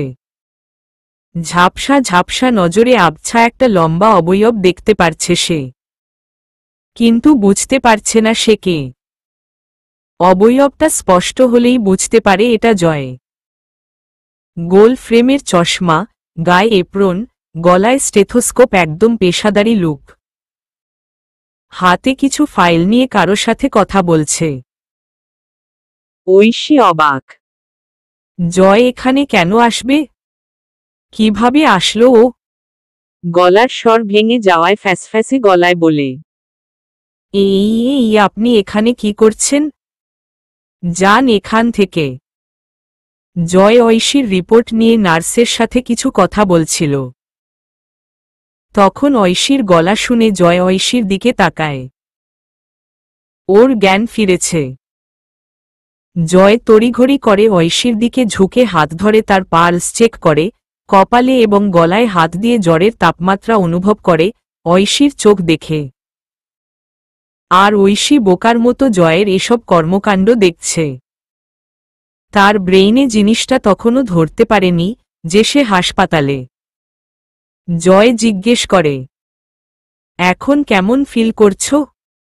আমি কোথায়? কক্ষের চারদিকে নজর বুলিয়ে আর নিজের দিকে নজর বুলিয়ে বলে, আমি হাসপাতালে। উত্তরে জয় মাথা নাড়ে। কি হয়েছে আমার? জ্বরে অজ্ঞান হয়ে পড়েছিলে। আর একটু দেরি হলে কি হতো জানো? এতটা কেয়ারলেস কেন তুমি বলো তো? নিজের ভালো মন্দর খেয়াল তো অন্তত রাখবে।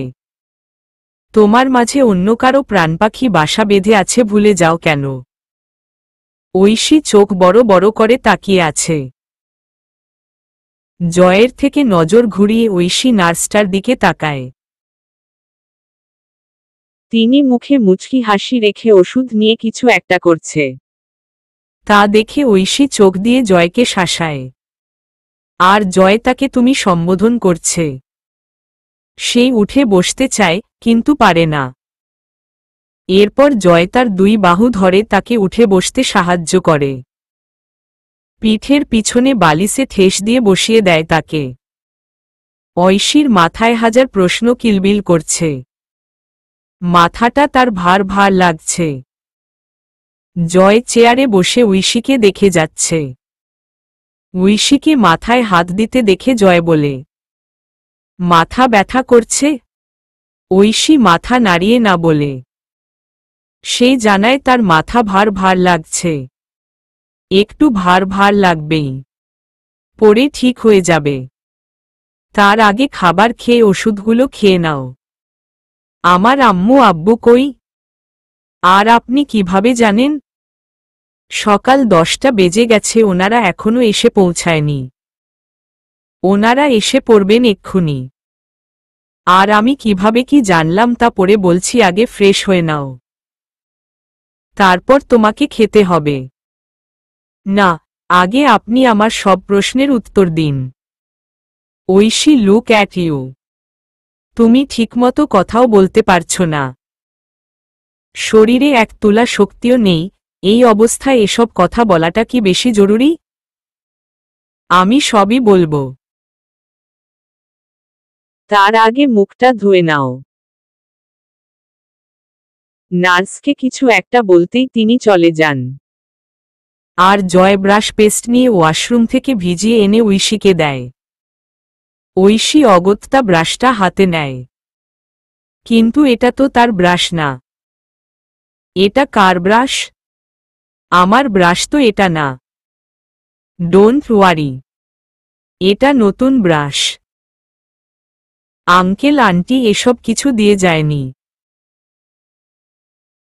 আর তারাও এখনো এসে পৌঁছায়নি, তাই ব্রাশ, তোয়ালে এসব কিনে নিয়েছি। এবার ব্রাশ করো। ব্রাশ করা শেষে জয় ঐশীকে ধরে ধরে ওয়াশরুমে নিয়ে যায়।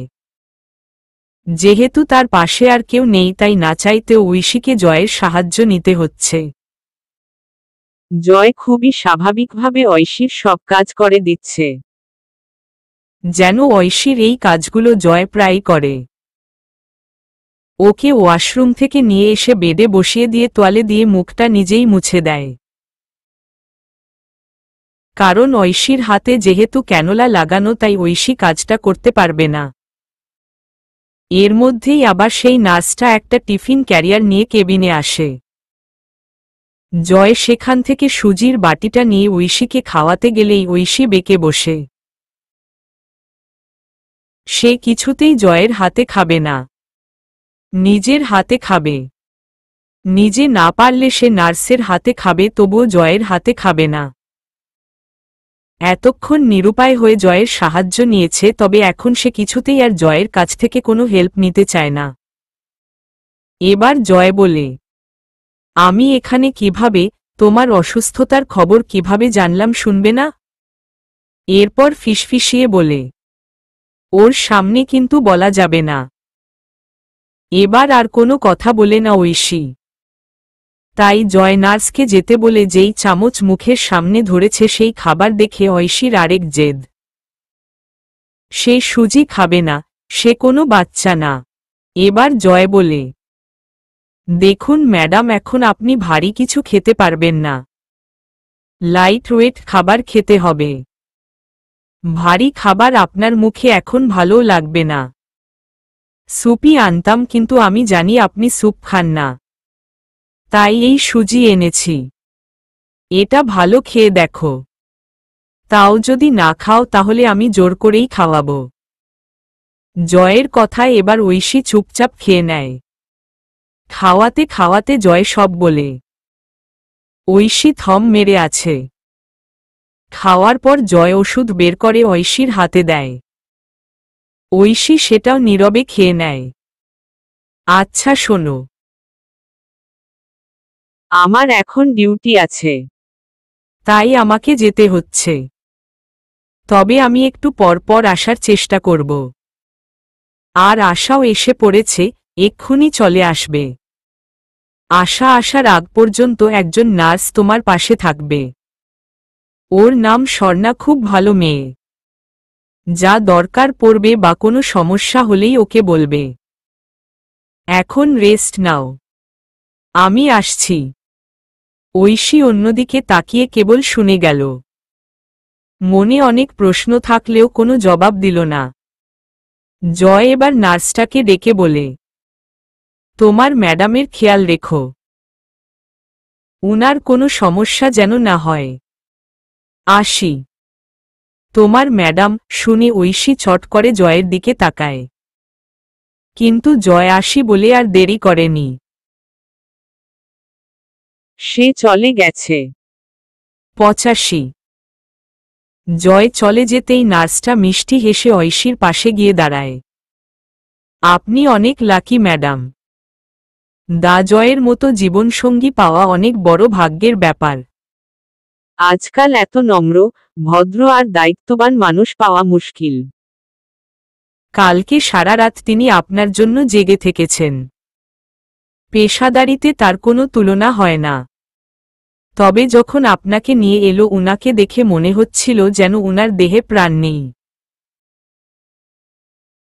উনি খুব ভালোবাসে আপনাকে। আর স্যারের যা চার্ম, এখানে কি বলবো। অন্যান্য অনেক ফিমেল ডাক্তার, জুনিয়র নার্সরা তো রীতিমতো আপনাকে এখন হিংসে করছে। আপনারা খুব সুখী হবেন ম্যাডাম। আরও অনেক কথাই বলছিল তিনি। ঐশী তার কথাও নীরবে কেবল শুনে গেল। তার মনোমস্তিষ্কে কি চলছে তা কেউ জানে না। হয়তো ঐশী নিজেও জানে না। লাগাতার যা হচ্ছে কয়েকটা দিন ধরে। এসব ভাবতে ভাবতে কখন যে চোখে ঘুম ভর করে জানা নেই তার। ঐশীকে ঘুমিয়ে যেতে দেখে নার্সটা ঐশীর মাথায় হাত বুলিয়ে দিতে থাকে। মিষ্টি চেহারার একটা মেয়ে, জয়ের সাথে বেশ ভালোই মানাবে। 86। কারো উচ্চ আওয়াজে ঘুম ভেঙে যায় ঐশীর। ঘুম ভেঙে দেখে তার মা ফোনে কারো সাথে কথা বলছে। কথা শুনে বুঝতে পারে তার বড় খালার সাথে কথা বলছে। কালকে সারা রাত তিনি দুচোখের পাতা এক করতে পারেনি, মেয়ের চিন্তায় কিচ্ছু খেতে পারছেন না। আরও কত গালগল্প। তাচ্ছিল্যের হাসি ফুটে উঠে তার মুখে। গলার স্বর যথেষ্ট কঠোর করে বলে উঠে, আম্মু, এটা তোমার নিজের বাসা মনে হচ্ছে? কথা বলার ছিল বাইরে গিয়ে বললেই পারতে। এখানে এত গলা মেলানোর কি ছিল? ওহহ, তুই উঠছস। আমি তো আস্তে কথাই কইলাম। রোগে পইরাও আমার সাথে এমনই কথা কস। তুমি কিভাবে কথা বলছো তা জানা আছে। আর তোমার সাথে কিভাবে কথা বলা লাগবে তাও আমার জানা আছে।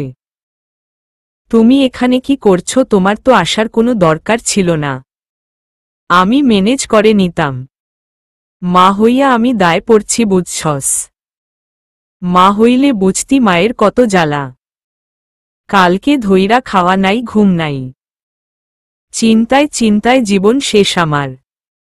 তারপরও তোর মুখের কথা শোনা লাগে আমার। ঐশী তাচ্ছিল্য হেসে বলে, আমার জন্য তোমার যে কত চিন্তা হয় তাও আমার জানা আছে। এতই চিন্তা যে মেয়ে ঘরে জ্বরে পড়ে থাকে অথচ তোমার কোনো খোঁজ নাই। মেয়েকে একা হাসপাতালে রেখে বাসায় গিয়ে আরামে ঘুমাও। আর কেউ না জানুক, আমি তো জানি তোমাদের এত লেটে আসার কারণ। সকাল 10টার আগে তো তোমার ঘুমই ভাঙে না। তুমি 10টার আগে এখানে আসবে কি করে? এই হচ্ছে আমার জন্য তোমার চিন্তার নমুনা। একা কই রাইখা গেলাম? জামাই আছিল না? জামাই থাকতে আর সমস্যা হব কি? সবাই কত মান্য করে জামাইরে জানস। হাসপাতালে নিজেরাই দৌড়াইয়া তাল পাওয়া যায় না, আর এইবার হাসপাতালে লোকেরারে কইলেই হেরা সব ব্যবস্থা কইরা দেয়। তোরে কি পানি তো ফেলায় থুইয়া গেছি? মায়ের কথায় ঐশী একধানে কেবল তার দিকে তাকিয়ে থাকে। আর ভাবে, এ বুঝি মা? আল্লাহ তায়ালা কেন যে এই মহিলাকে সন্তান দিয়েছিল। বয়সে বড় না হলে আর সম্পর্কে মা না হলে ঐশী যে এই মহিলাকে কি করত? এর মধ্যেই আশা ঢুকে কেবিনে, হাতে পানির বোতল। আশাকে দেখে ঐশী বলে, দোস্ত এনারে বাইরে যাইতে বল। আশা বোকার মতো একবার ঐশীর দিকে তাকায়, আবার ঐশীর মার দিকে তাকায়। ঐশীর মা ঐশীর দিকে একটা মুখ মুচড়া দিয়ে চলে যায়। আশা প্রশ্নবোধক দৃষ্টিতে তাকায় ঐশীর দিকে। ঐশী তাকে ধরে তুলতে বলে, কি হইছে দোস্ত? কিছু না, চেয়ার নিয়ে বসো। শরীর কেমন লাগে এখন? মোটামুটি ভালোই। আচ্ছা শোন, একটা কাজ কর, বাসায় গিয়ে আমার ক্রেডিট কার্ডটা নিয়ে আসবি। যা বিল হবে আমার কার্ড থেকে পে করে দিবি। আর বাচ্চাদের বলে দিস কয়েকদিন ক্লাস বন্ধ থাকবে। আচ্ছা ঠিক আছে, তুই চিন্তা করিস না। এখন কটা খেয়ে নে, আবার ওষুধ খেতে হবে। আশা নিজের হাতে ঐশীকে খাইয়ে দিতে থাকে। খেতে খেতে ঐশী আশার দিকে তাকিয়ে প্রশ্ন করে, তোকে আমার অসুখের খবর কে দিয়েছে? তোর ডাক্তার দিয়েছে। ঐশী চোখ গরম করে তাকাতেই বলে, মানে ডাক্তার জয় দিয়েছে? আমিই তোকে ফোন দিয়েছিলাম কালকে রাতে। 2-3 দিন ধরেই তো দিচ্ছিলাম, কিন্তু তুই তো ধরিস না। কালকে ফোন দিল জয় ভাইয়া, ফোন ধরে। তারপর সেই বলেছে প্রীতি আর কবিতাও আসছিল। আর একটু আগে উঠলে দেখতে পারতি। খালি অনিকরা আসে নাই। কেন আসে নাই জানসই তো? আন্টি না থাকলে ফোন দিতে বলছে। হুমম, আমি স্যুপ খাই না এটাও তুই বলছস না? আরে উনি জিজ্ঞেস করল তুই কি খাস না খাস। এই দিকের পরিস্থিতি নিয়ে কথা বলতে বলতে বলে ফেলছি, ক্ষতি কি হইছে তাতে বলতো? ঐশী কোনো জবাব দেয় না। ঐশীর খাওয়া শেষ হতেই জয়ের আগমন ঘটে। এসেই আশাকে উদ্দেশ্য করে বলে, আরে শালিকা সাহেবা, আমার বউয়ের ঠিকমতো খেয়াল রেখেছেন তো? কোনো সমস্যা হয়নি তো? না না, একদম সমস্যা হয়নি। ঐশী রাগে কটমট করে তাকিয়ে আছে দুজনের দিকে, যেন চোখ দিয়েই ভস্ম করে দিবে। অসুস্থতার জন্য রাগটাও ঠিক মতো করতে পারছে না। অনেক কথা বলার থাকলেও বলতে পারছে না। জয় ঐশীর নজর উপেক্ষা করে ওষুধগুলো বের করে ঐশীর হাতে দিয়ে পানিটাও তুলে দেয়। ঐশীর রাগী দৃষ্টি দেখে লাজুক ভঙ্গিতে বলে, এভাবে দেখো না গো, লজ্জা লাগে আমার। আপনার কি মনে হয় না আপনি অতি বাড়াবাড়ি করছেন? কি শুরু করেছেন আপনি? আর এখানের লোকদের কি বলে পরিচয় দিয়েছেন আমার? উফ, একসাথে কত প্রশ্ন করে রে। আগে ওষুধটা খাও, তারপর বলছি। ঐশী ওষুধটা খেয়ে নেয়। ঐশীর মুখে লেগে থাকা পানিটা জয় চট করে মুছে দেয়। ঐশী হা করে তাকায় জয়ের দিকে। এর পরিবর্তে জয় একটা মিষ্টি হাসি উপহার দিয়ে চেয়ারটা টেনে নিয়ে ঐশীর কাছাকাছি বসে বলে, এক হচ্ছে না। আমার মনে হয় না আমি মোটেও বাড়াবাড়ি করছি। অনেক কিছু করার ইচ্ছা হচ্ছে, কিন্তু এখনো অধিকারটা পাইনি বলে করতে পারছি না। 2, আমি এখনো কিছুই শুরু করিনি, তবে এখন থেকে শুরু করব। 3, এখানে সবাই জানে তুমি উঠবি মিসেস আহসান কবির জয়। আর কয়দিন পর আমার হবে বউ। That's it my lord. এই হবেটা কখনো হবে না। আমি আপনাকে বিয়ে করব না। এসব বলে কোনো লাভ নেই জানেমন। তোমার মা বাবা তো এক পায়ে দাঁড়িয়ে। যদি বলি আজকে বিয়ে করব তো তারা আজকেই বিয়ে দিতে রাজি।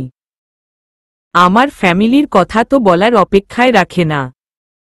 মা তো তার বউকে পারলে এখনই বাসায় নিয়ে যায়।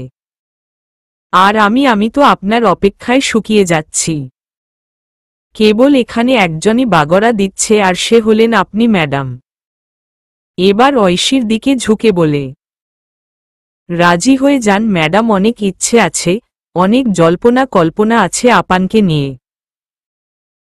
সবটা তোমাকে সাথে নিয়ে তোমার হাতে হাত রেখে পূরণ করতে চাই। না করো না please. Go to hell. Nope. আপনাকে সাথে নিয়ে জান্নাতে যাওয়ার ইচ্ছা ম্যাডাম। হেলতে টেলতে যাব না। আর আজকে থাকতে হবে। কালকে তোমার শারীরিক অবস্থা দেখে রিপোর্ট ভালো হলে কালকেই রিলিজ পাবে। এবার বিয়ে কিভাবে পণ্ড করবে এসব চিন্তা ভাবনা না করে লক্ষ্মী মেয়ের মতো চুপচাপ শুয়ে থাকো। আর আমাকে নিয়ে সুন্দর সুন্দর স্বপ্ন দেখো। এটাই তোমার কাজ। আমি পরে আবার আসব। বাই। চলবে।